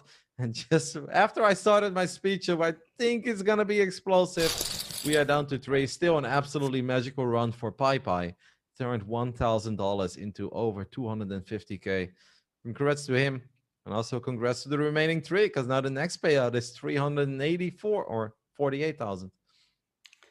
Yeah, I'm kind of sad because I was having fun memeing like the final table. Now that he's gone, it's not the same. I don't know. This is not the same, but maybe we'll see some actual poker. Queen 10 is gonna defend. Meanwhile, Pedro flops an open ender, but he flops the bottom end of an open ender, and on top of that, there are 2 clubs on the board. Tricky. Wow, big chip lead actually for our Leave Me Alone now, right? He's got 2-1 chip lead on second place. I Lucky Hearts, just never seen a short stack, but got a bunch of pay jumps. The guy who settled in for 1K. Oh, wow. Fireworks, nice. Perhaps. Yep, does drill. Perhaps the best card he could drill, but he doesn't want to see the 5 of clubs. He wants to see the 5 Still of diamonds. Still good, though. Still very good. Yeah, of course. Queen 10 mandatory bet here, though. He's got so many outs usually. I mean, he actually does still have a lot of outs, but this small bet's a little bit unusual, though. He's got the gut shot, and he has obviously all the clubs. A lot of times your queen or 10 is good too, because your opponent, when they check back to flop, have a 9 or 8, a decent amount too. I think against this bet size, I gotta raise the 7-6. Too vulnerable, in my opinion. If my opponent has a flush, so be it. But he's not that deep. Yep. Pedro does raise. And now I Lucky Hard. He knows that he has at least 3 clean outs to the nuts, but probably 4. I mean, like, it's not really the nuts. It's like, it's not the greatest club. He makes the call and does not hit anything. No, but I meant the jacks. I was talking about the jacks. The straight. Yeah. Is it a nut? If it's not, is it Rowdy? But yeah, I see what you're saying.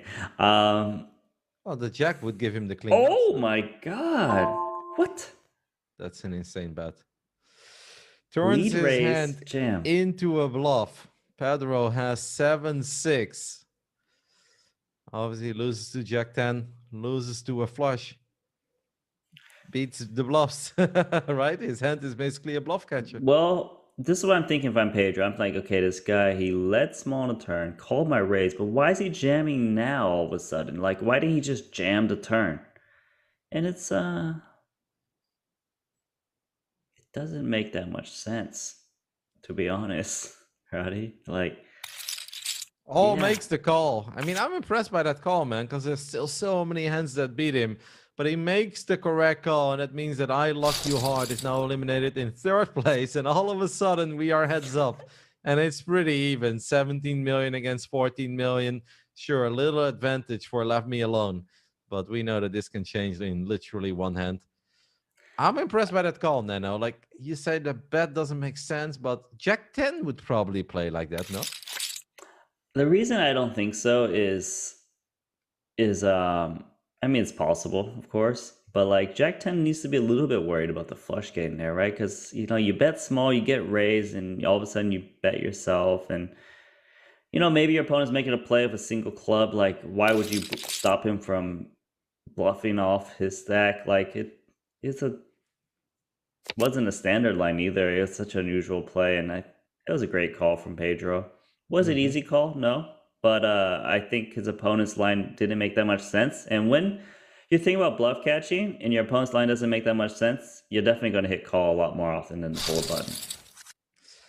And he was correct. Also picks up the first hand of this heads-up battle. So the big blind is 250k, which obviously means we are playing very deep poker, but don't assume that it's gonna last for a very long time, guys. Leave me alone, flops bottom pair here. With these stack sizes, this could last like an hour or even more. Honestly, like it's really deep. Yes. Check 7 with the C bet. Leave me alone makes the correct call. You feel pretty good with a 6 here. I mean, heads Yeah. up. Any pair He's is gonna good. call. He would call down for sure. And he'd probably value bet this himself. Unlikely he's ever behind. But this guy's making it big. I'm like, you know, remember the previous heads up match? We had 17 million to 3 million that Adama won. There's 10 million more chips in this tournament, so like it could last a long time. But then you see these pot-sized bets, and you're like, okay, never mind. This is the same size. It's like 60 against 50 big blinds, right? Something like that. Yeah. A little over 60, 64, 68. That's Yeah, kind of very like deep. Leave Me Alone is like the one guy he's of these two guys doing the bigger bets, whereas Pedro's more grindy, right? But he chooses his spots. Played a phenomenal tournament so far, guaranteeing the top two. And we're guaranteed how much? 450k, is that right? That is correct. And the winner gets 586,000, so it's a $130,000 pay jump. That will allow you to fire 13 bullets next Sunday. No, that's pretty good. Well, I mean, people are firing 8 bullets, 7 bullets, stuff like this. Like we didn't really see that much those kind of buy-ins in the beginning of the Super Millions, but people are getting more reckless as the more weeks are going by. Could also just be like it's the spring festival, right? And if they're playing 25Ks on the side and they're doing good, they're like, let's just try to build a little stack in the 10K too, you know? And also you just keep clicking the 10K like it's no biggie. Yeah, I mean it's a big buy-in still, right? But yeah, they're treating it like it's nothing. Well, I mean Guillaume Nole, right? He won the 1.1 million, fires 8 bullets in this 10K, but that's okay. I'll take that trade off any day. Look at this, we're 3-betting King 3 and 9-10 makes the call. King 3 does flop bottom pair. 9-10 really doesn't flop anything, but you do get a little worried when you get called after you 3-bet with King 3 offsuit. It's not just any call. I mean, he snap called 10-9 offsuit, but King 3 is going to win it. Also snap folds for a pretty big pot. You know what? I just thought about it. Leave Me Alone is a really fast player. 14 minutes of time bank. It's like a Ramashka. Like super easy fast. That is indeed very fast. So he's got time. He's now the one who flops bottom pair. Pedro has nothing. Fires one big blind. When you play that quick, like I have to admit, like I also like to play quick, and I find it a bit annoying when sometimes people like, especially when I already know they have it and they still wait 24 seconds to bet. And I'm just like, what are we doing? But it definitely you start giving away some tells, right? When you snap fold almost every flop, but then all of a sudden you do call and you snap call, it's like, oh, okay, that's probably a little something going. But Pedro fires again on the turn, and he does get him to fold a bottom pair. So, I mean, your final table bet is very alive right now. Very close stacks. I kind of feel like Pedro's got the edge. I could be wrong, but you know, like the other guy has always been winning against the big pros out there. So it's Ferrari man can do it like anyone can do it. That's all It's what I remember because you tell me this every single week, and I love it. That one was just disgusting. We wait like 38 weeks for Limitless to make a final table. Finally makes the final table. Plays a great final table. The only guy that I bet on gets heads up, has a 3-1 chip lead, and he loses to a dude called Ferrari Man with a Ferrari avatar. It's like, come on. You don't make that up. You just can't make it up. I feel like your guy's been getting to the heads up portion very often, at least the final table betting. So you always got a little sweat to the end. And that's fun, right? And I mean, that's kind of why you should bet. Like, you shouldn't just bet, go like, oh, I really want to win. Like, obviously, we want to win, but it's if you're getting entertainment out of your bet, then I think you already win. Jack 8 is raising. Pocket 8s for Left Me Alone. Let's see how he decides to play pocket 8s in heads up. 2 million. Okay, a little bit more. 2.5. Casual. 10 big. Likes round numbers. Because he is a short deck specialist, so like when he plays short deck, you kind of size up a lot too because equities run closer. You want to outprice your opponent. Maybe he kind of has like a little bit of that in him, where he can't help it. He's just so used to using these bigger bet sizings because that would be much more optimal in that game. Let's see what 8-5 decides to do here, where we do obviously flop a gutter ball.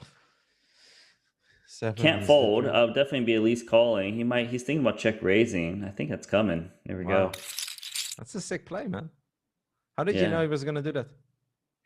Yeah. See, these hands, they seem like a mandatory check call a lot of times, but when they take an X amount of time, it's always a raise coming. Like these regs, I tell you. Like if it's like 10 seconds, they go and check raise. Otherwise, they would have snap called by then.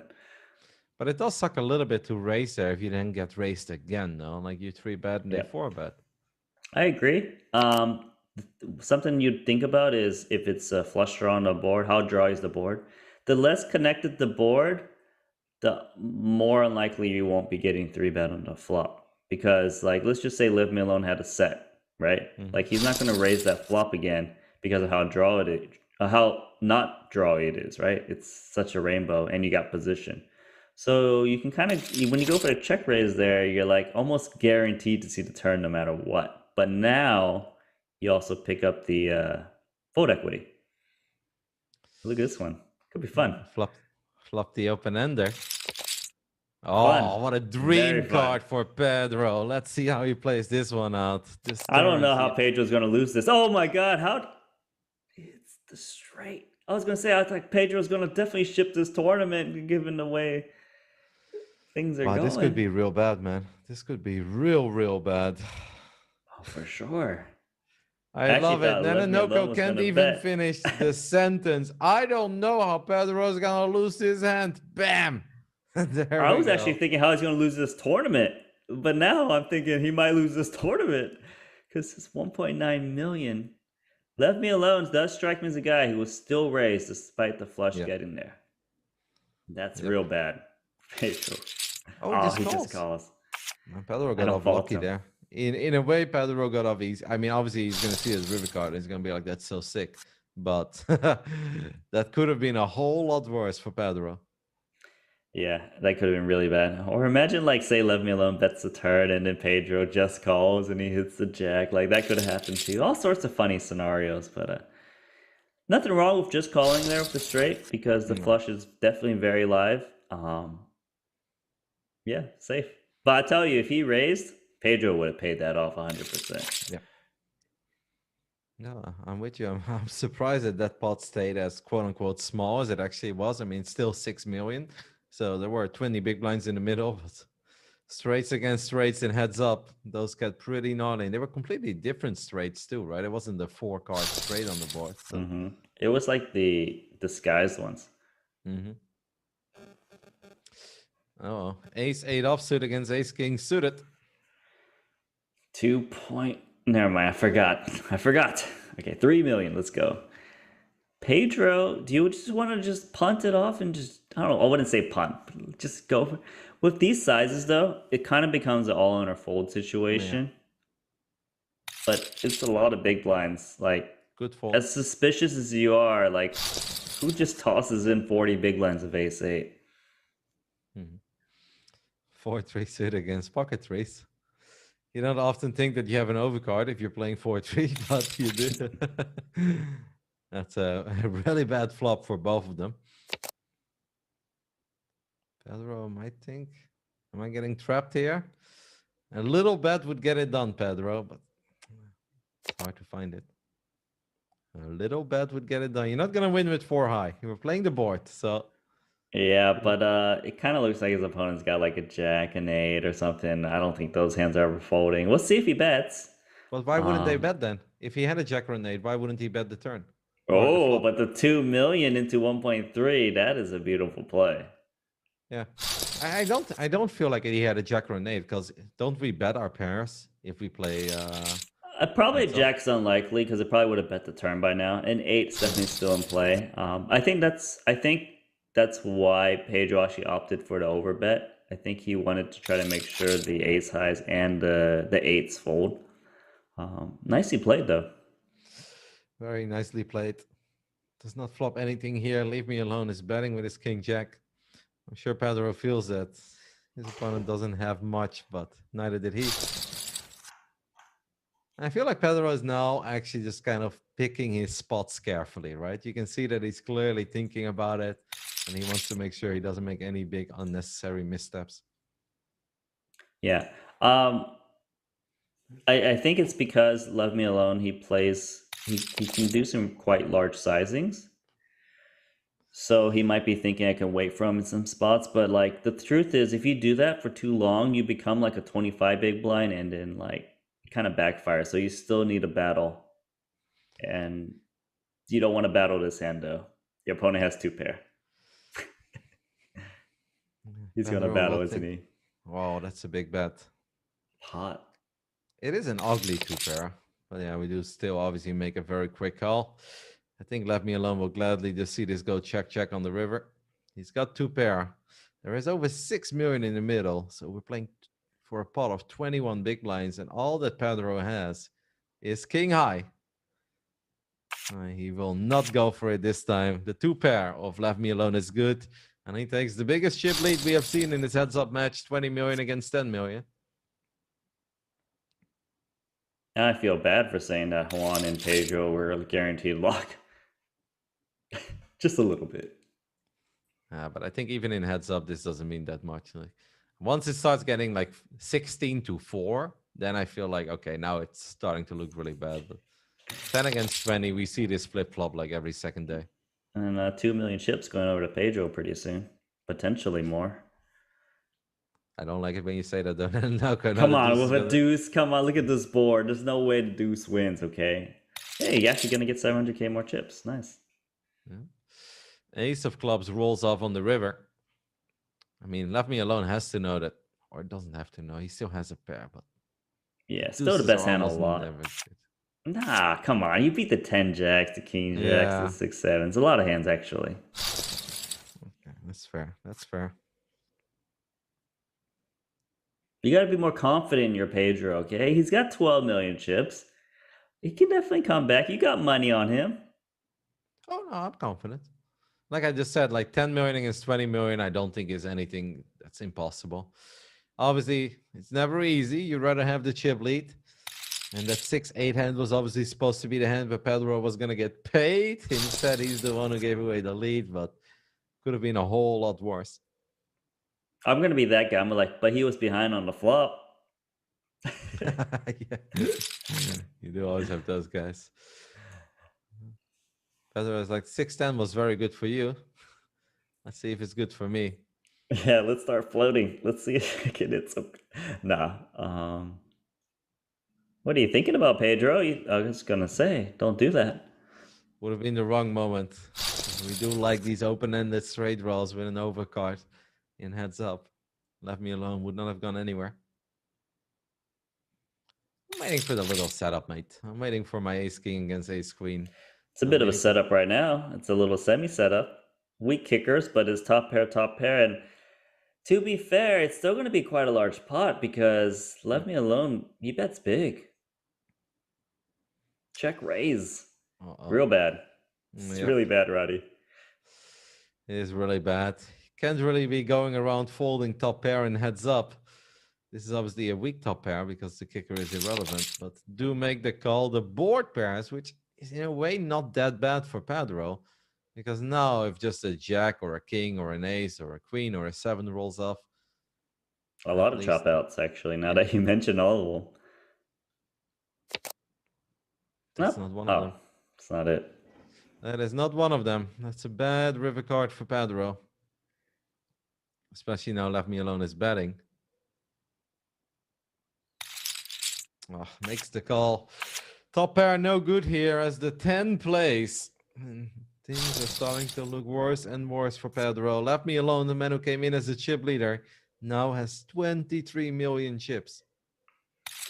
Was not an easy final table for him so far, but now it's looking good. 4-1 chip lead. Roddy, Pedro needs some. He needs some help. You need to send him some run good, something. I don't know if I possess any run good. Oh no. I hope for Pedro that he doesn't lose too many chips here, because he is drawing semi-debt. Obviously, he could hit eights, 10. But he's going to need runner to win this one. It sucks to fold mid-pair, but ooh. I think mid pair without a heart, maybe you can find a fold somewhere, but he still makes a call. It's getting quite ugly now. Drawing that 2.5 million in the middle. Pedro has 5.4 behind. If he makes this call, it actually starts to feel like he becomes committed, but he does fold. So he leaves himself with 18 bigs. Yep. Maybe there's a dream somewhere. I'm not sure where it is, but he's got at least 18 bigs. It's on the beach in Rio de Janeiro, mate. Queen 10. This should be an all-in, right? Yeah, I'm like, Queen 10 looking not bad, but then it's like kind of a lot of funny draws, you know? Not clean draws. I think we're going to get it all in this hand, Nanonoko. We're going to need a jack or a spade. I almost don't see any other way. The turn is no good for Pedro. Well, I don't think, given that he's check called the flop, he's likely just to check call here. He needs to pray for a hit really bad. We need a jack or a spade, or this tournament is almost a wrap. Especially if we all in here. I don't know if that's what he's going to do. He calls the river is the deuce of diamonds. He's got half the board says out, but he misses everything, and now he's playing queen high. And he may very well think of turning his hand into a bluff, but he doesn't. Like, how about call to queen high? Let's just end it now. Let's just see what you got. No need to wait for the delay. All right. Well, at least now it becomes very straightforward. 11 bigs. I think Jack 10. I think I'm jamming. Oh, for sure. I'm sorry, Rod. I don't think it's looking good. Thanks, mate. I can't. Even if I congratulate Leave Me Alone, like, there's no curse that could reverse this one, unfortunately. Well, I would like to hear you say it. It would make me feel better. It's not happening because your guy's not winning, Roddy. Like, it's true. But how much are they actually playing for? Do you know? Yeah. It's $135,000 difference. It's a big pay jump too, especially with the bigger Super Million Spring Festival Dead Mouse in the back. They should have like a little video pop up. You say like the Daniel dance or whatever after you win, like Dead Mouse just jamming some music for you. I was playing some 5-card Omaha, and Daniel then showed up every second hand. It was ridiculous.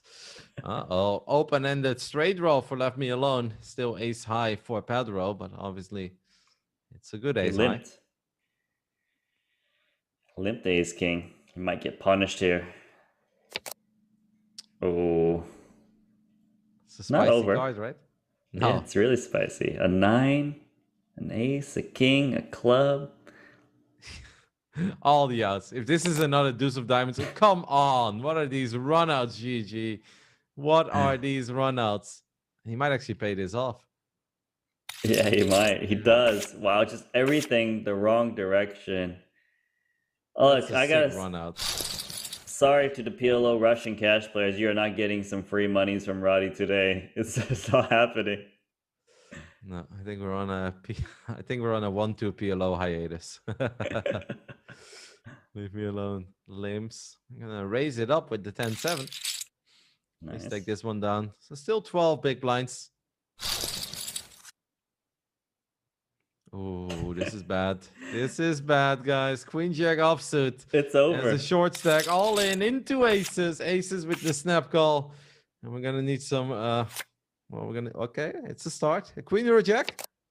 Nope. A king and a king only, guys. If the river card is not paid, it's over. It is paid. It's even trip jacks, but that obviously doesn't matter because it's a full house for Left Me Alone. And the man who came in as the chip leader to this final table will walk away with $589,000. He had a rough start. He had a bumpy start, Nano. He went from 8 million down to 6.5, above 8.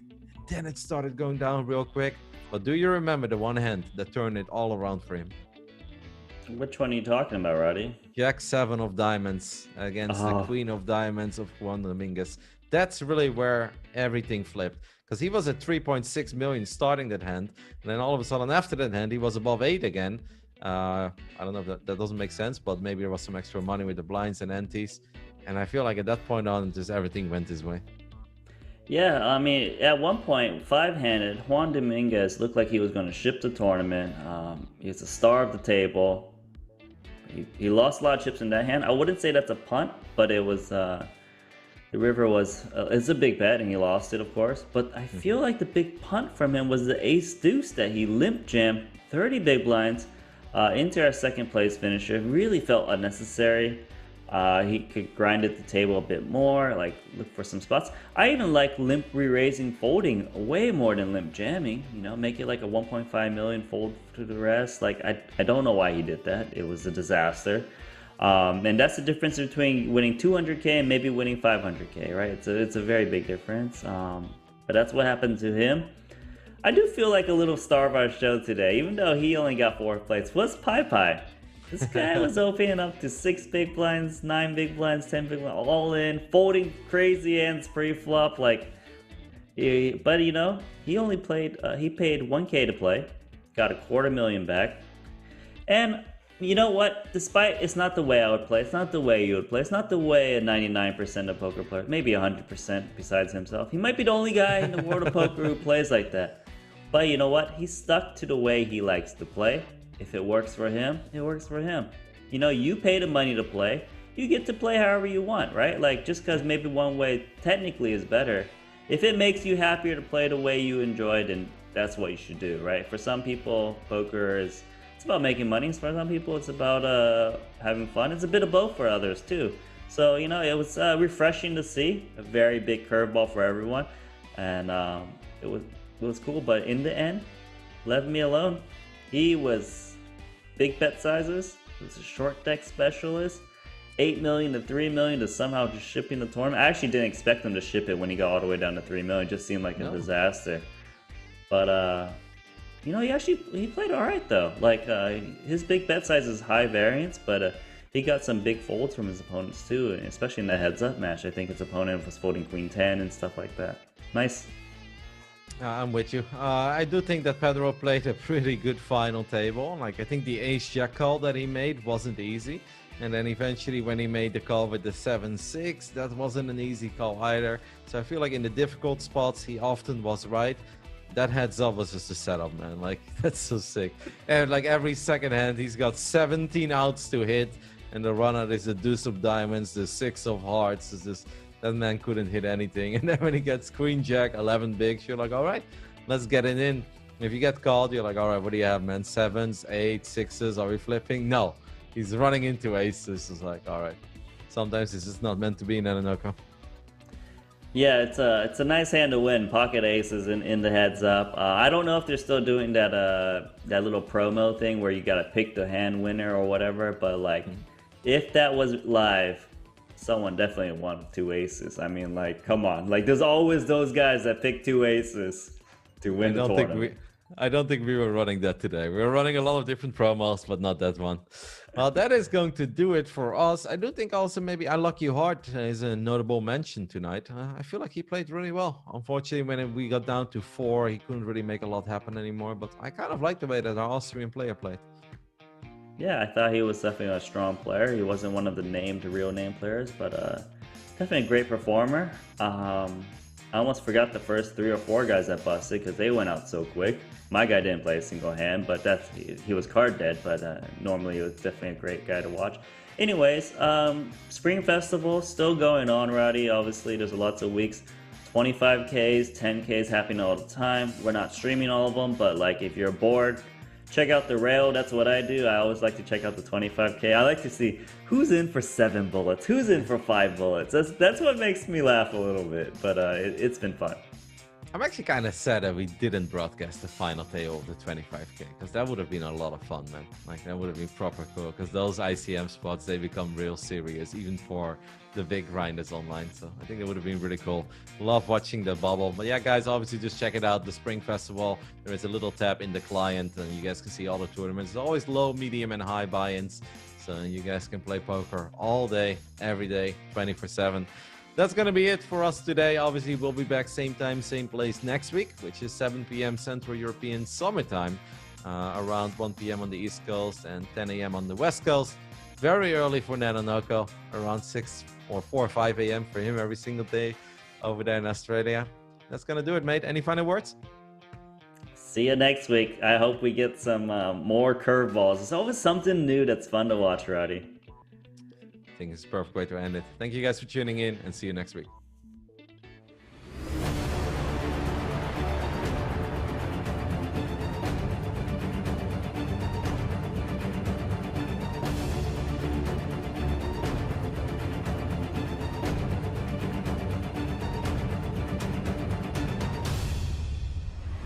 Elke was waiting to come back to the final table. Fedor holds things. Oh my God. Michael Adamo is the best.